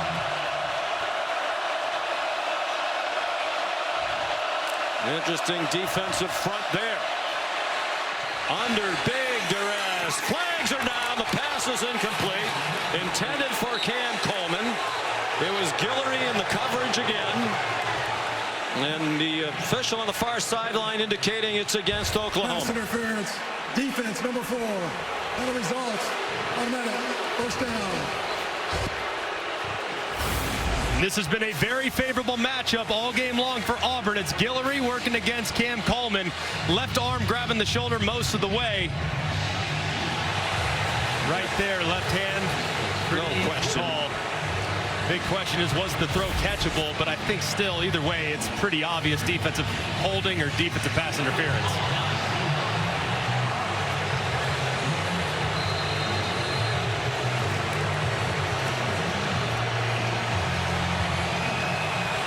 First and goal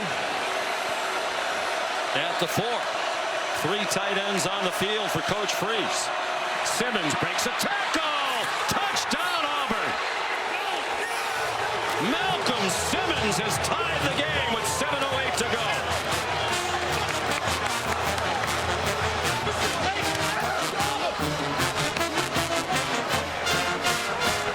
And what a drive. Led by the former Sooner Jackson Arnold, the key play of the game so far. His run for the first down on 4th and 11. Mom beaming with pride, as she should be. They endured a very rough year here last year when he was a Sooner. So here's McPherson to give Auburn its first lead of the day.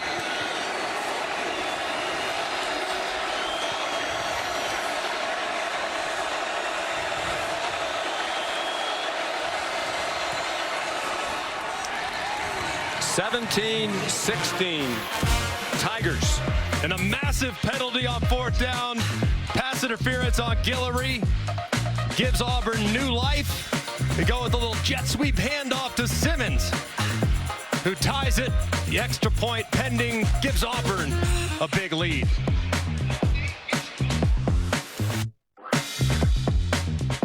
At Burger King, we don't listen to celebrities. We listen to you. Your next creation is here. The Crispy Onion Whopper. It's got the crisp, the crunch, the bacon, and it's imagined by you. Try the latest in the Whopper by You series today. The beauty of hardy fiber cement siding speaks for itself, while its strength also makes a statement. Have the home neighbors want with the #1 brand of siding. James Hardy, what the best are made of. Yes, I'm on Row. They say GLP-1s for weight loss is a shortcut. It's not. It's science. After kids, it's the medicine my body needed. GLP-1s helped me lose 31 pounds. One app to hit my goals. This is healthcare. This is Row. I'm Serena Williams, and I'm a real Row member. Thought they were out of style, huh? Well, check their new game day fit. Oh, snap! DirecTV got hot. That's right. DirecTV is flexing with all those pro and college games at your fingertips. This ain't your dad's cable, son. It's couture. Thank you. I got this. Catching your favorite teams is easy. Whether it's on live TV or streaming, your games are front and center. We're talking tailor fit. DirecTV ain't playing. They're playing football. Well, yeah, obviously they're playing football, but they knew what I was talking about. The ultimate pro and college football experience. Behind every DIY is more help than you think. Try this for a clean line. Nice. Sometimes hell is delivered. And some things have just got to go. Don't worry, these will go quick. I wonder if I can link two ropes together. Perfect. Because do it yourself doesn't have to mean all by yourself. What are you working on? Ooh, it's almost time. Can you feel it? Physicality, come through us! Yeah, Lamar feels it. The stiff arm. Great move. There he goes. The unstoppable force. Here come the Detroit Lions. Feeling a whole lot of horsepower and that Detroit toughness. We're so freaking hardened. Feeling all the feels for a colossal Monday night showdown. Lions-Ravens, Monday at 8 on ABC and ESPN. Also streaming on the all-new ESPN app.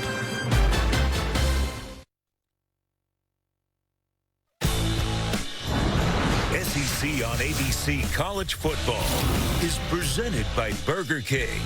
You rule.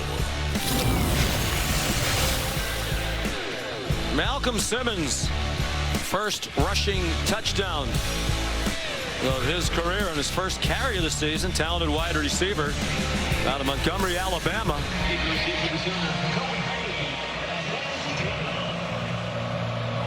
Oklahoma trails for the first time this season in the fourth quarter of its fourth game of the year.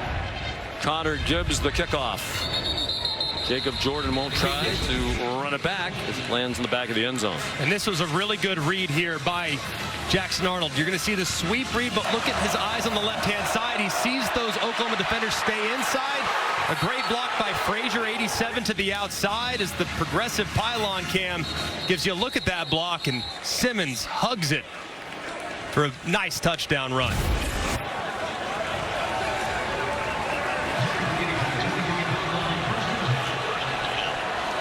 Well, the feeling it must be for Jackson Arnold. He has been rock solid in his return to Oklahoma to face the Sooners when we played the last 2 years. Mateer, short pass. Dion Burks just shy of the first down. Kevin? Sean, six-time world champ CM Punk, and the return of his wife AJ Lee, ready to face Seth Rollins and Becky Lynch in a mixed tag team match. Stream WrestlePalooza exclusively on the ESPN app. Kevin, thank you.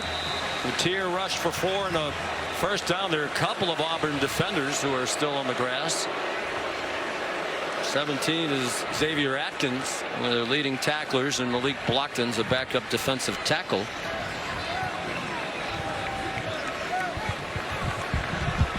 Timeout, 6:40 to go. Auburn by 1.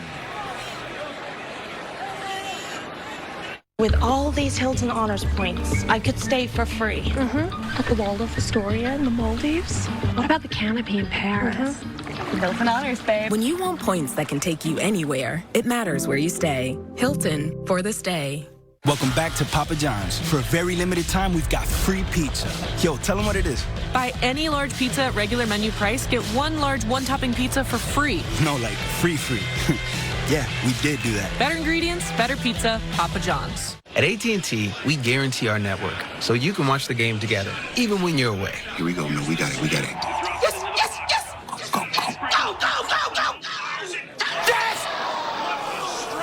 That ties it up going into halftime. My wife is having a baby. Staying connected matters.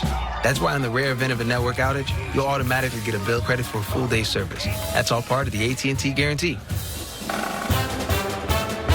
$7 for coffee? Nah. How about Sonic's salted caramel toffee iced coffee with cold foam for only $2.99? It's the fancy without the pricey.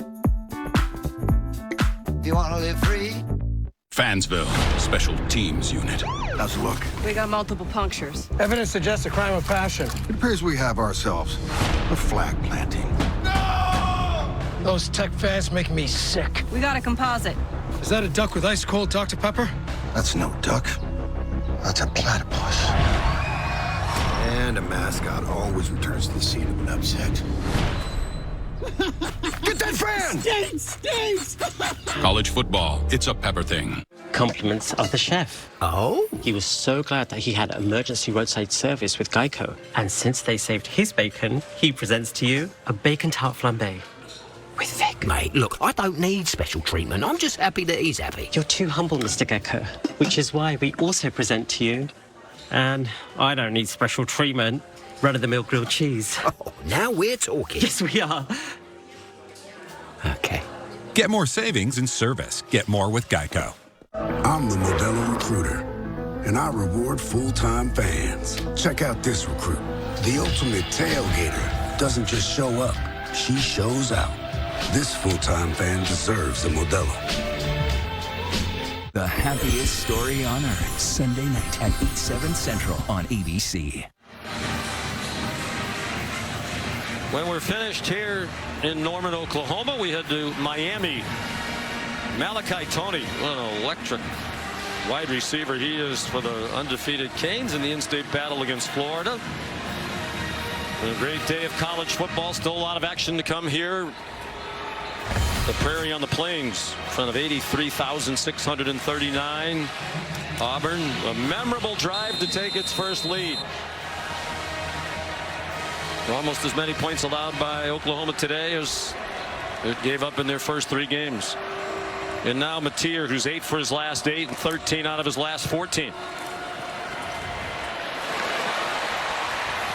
Satania, his career high 8 catch, surpassing the 7 he had last week at Temple. This one's good for a 7-yard gain. And so far here in the second half especially, it's been the slot receivers for Oklahoma that have created a lot of problems for this Auburn defense. Just short little underneath throws to those slot receivers, Satania and Burks.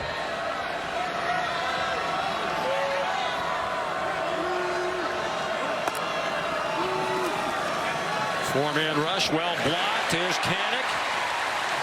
First down to the 40-yard line, tackled by Rayshon Pleasant. Kanik was a good linebacker in the rotation last year for Oklahoma, but he thought he could do more to help the program. He went to Brent Venables and said he'd like to be a tight end, H-back type.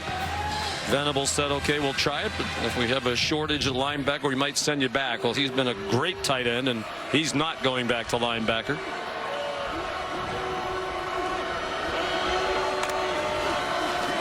Here comes a blitz. Mateer got it off. A deep throw. Caught by Satania. Out of bounds, say the officials. That he was juggling the ball. Sylvester Smith had the coverage. Looked like initially he was going to reel it in, and Smith gets that left hand in, just never could secure it as it bounces all the way almost into the stands. But a perfect throw there, and one that you'd love to have your slot receiver reel in. But a good job by Smith playing all the way through it. I think they're going to review this one. And I would like to bring in Matt Austin. Matt, my question would be, we hear so much about you have to finish the catch. But it looks like he has possession as he goes across the boundary. He takes a couple of more steps to where the play should be dead. So, I mean, how long does he have to have the ball in his possession? Well, what the replay official has to decide, is he an upright receiver or is he going to ground to make the catch? I say he's an upright receiver, so he does not have to survive the ground. He's only going to the ground because the defender's tackling him going out of bounds. When we talk about catches, we talk about a second act for making a football move. That doesn't necessarily be limited to the offense. Not to interrupt, Matt, I think the question now is, did he have possession of the ball, or was it sliding around that whole time, never really fully in his grasp? It looked to me like he had complete control of it until they got out of bounds and it was swatted away by the defense. And this is a good look at it right here. Watch the right hand. It feels secure. It's secured right there. It's secured right there. Right hand still secure all the way through. Still secure at this point. And now that's when it gets dislodged. So I'm with you guys. I think this one could be overturned after looking at it again. I mean, there have been a lot of big and bizarre plays in this game, and it feels like Satania's been involved in every one of them. After further review, the receiver did complete the catch. There was contact afterwards. First down.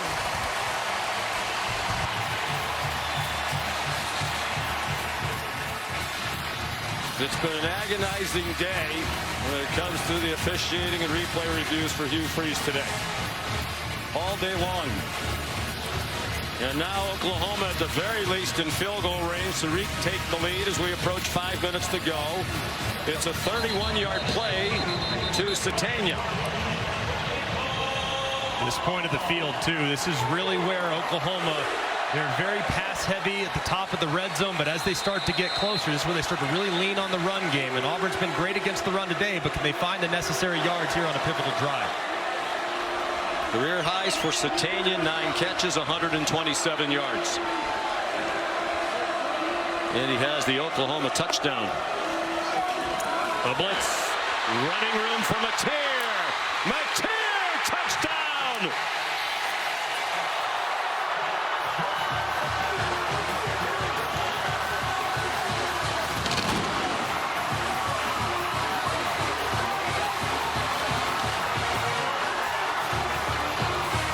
His 10th straight game with both a rushing touchdown and a passing touchdown.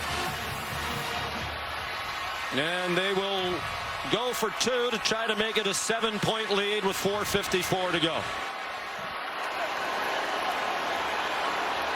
Mateer's 5th rushing touchdown of the season.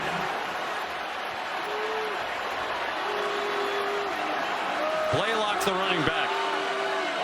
Will it be Mateer again? No, he's going to sling it. Well, he might have hit a couple of Oklahoma receivers on the way across the back line. That was Go for Dose, brought to you by Dos Equis. They come up empty. And this is just a great recognition by Mateer. Look at all those defensive bodies to the left-hand side, but just 2 play sides. So what does he do? Drops back, goes immediately.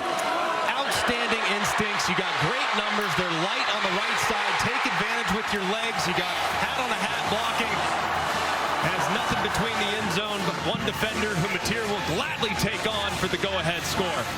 Good block by Deion Burks on Rayon Strader to help him get across the goal line. The view from the progressive pylon cam, they cap a 75-yard drive in 6 plays. Helped by the replay review. Mateer was 6 for 6 passing for 62. He's completed his last 11. And then he scored the rushing touchdown. Beautiful execution and rhythm on that drive for Oklahoma. That was a thing of beauty from start to finish. 10 straight games with both a passing and rushing touchdown back to last year for Mateer. It is the longest such streak in FBS football since De'Aaron King did it 16 games in a row. Houston and Miami, 2018 through 2020. The only others to do that in 9 or more games in a row, both a rushing and passing touchdown since 2000. Are Tim Tebow, Lamar Jackson, and Marcus Mariota, all 3 of whom won the Heisman Trophy. Pretty good list right there. So Jackson Arnold, it's going to be your turn.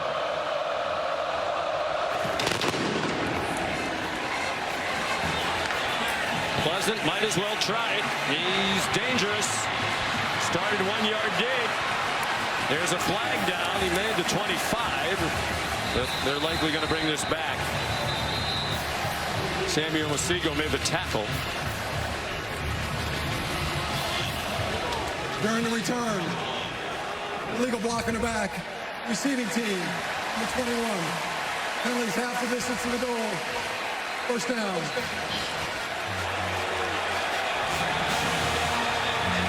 So here's Jackson Arnold. 20 for 31 for 211, a touchdown, still not an interception.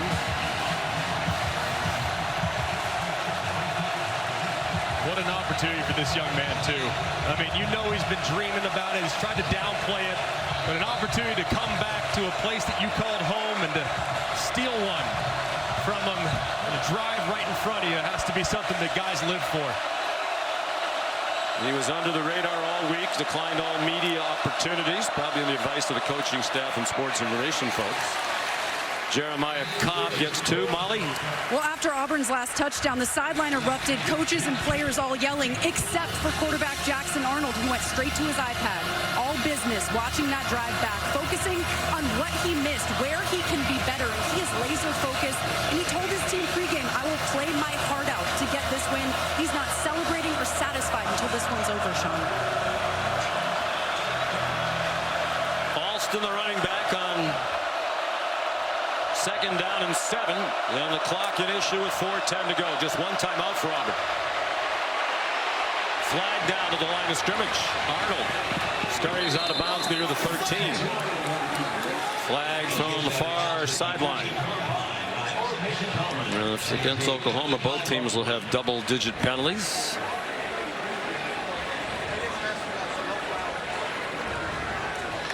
There is no foul for an illegal formation. The results of the play stands. 4 down.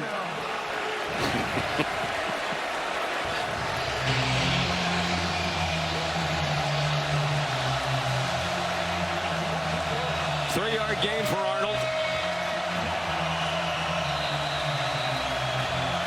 So far, it's been a lot of pressure for Brent Venables on 3rd and mediums.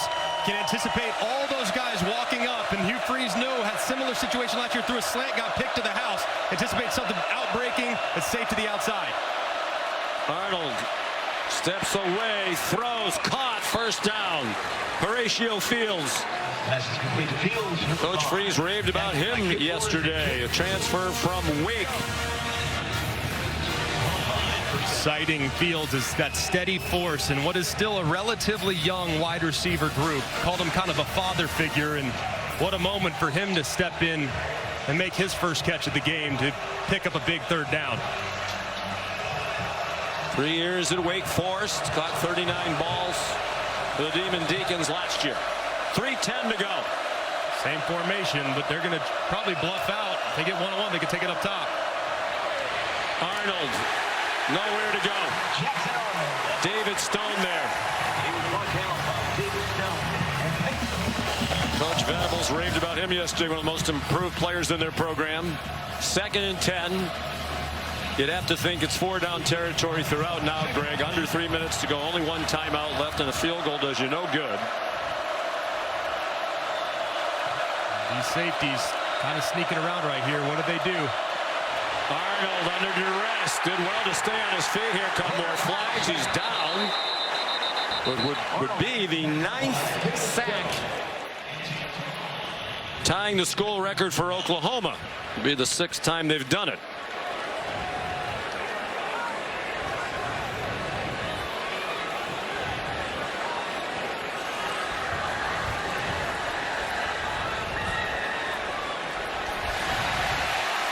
Holding. Offense. Number 75. 10-yard penalty. 2nd down. Connor Lew, the center. So it will not be a record-setting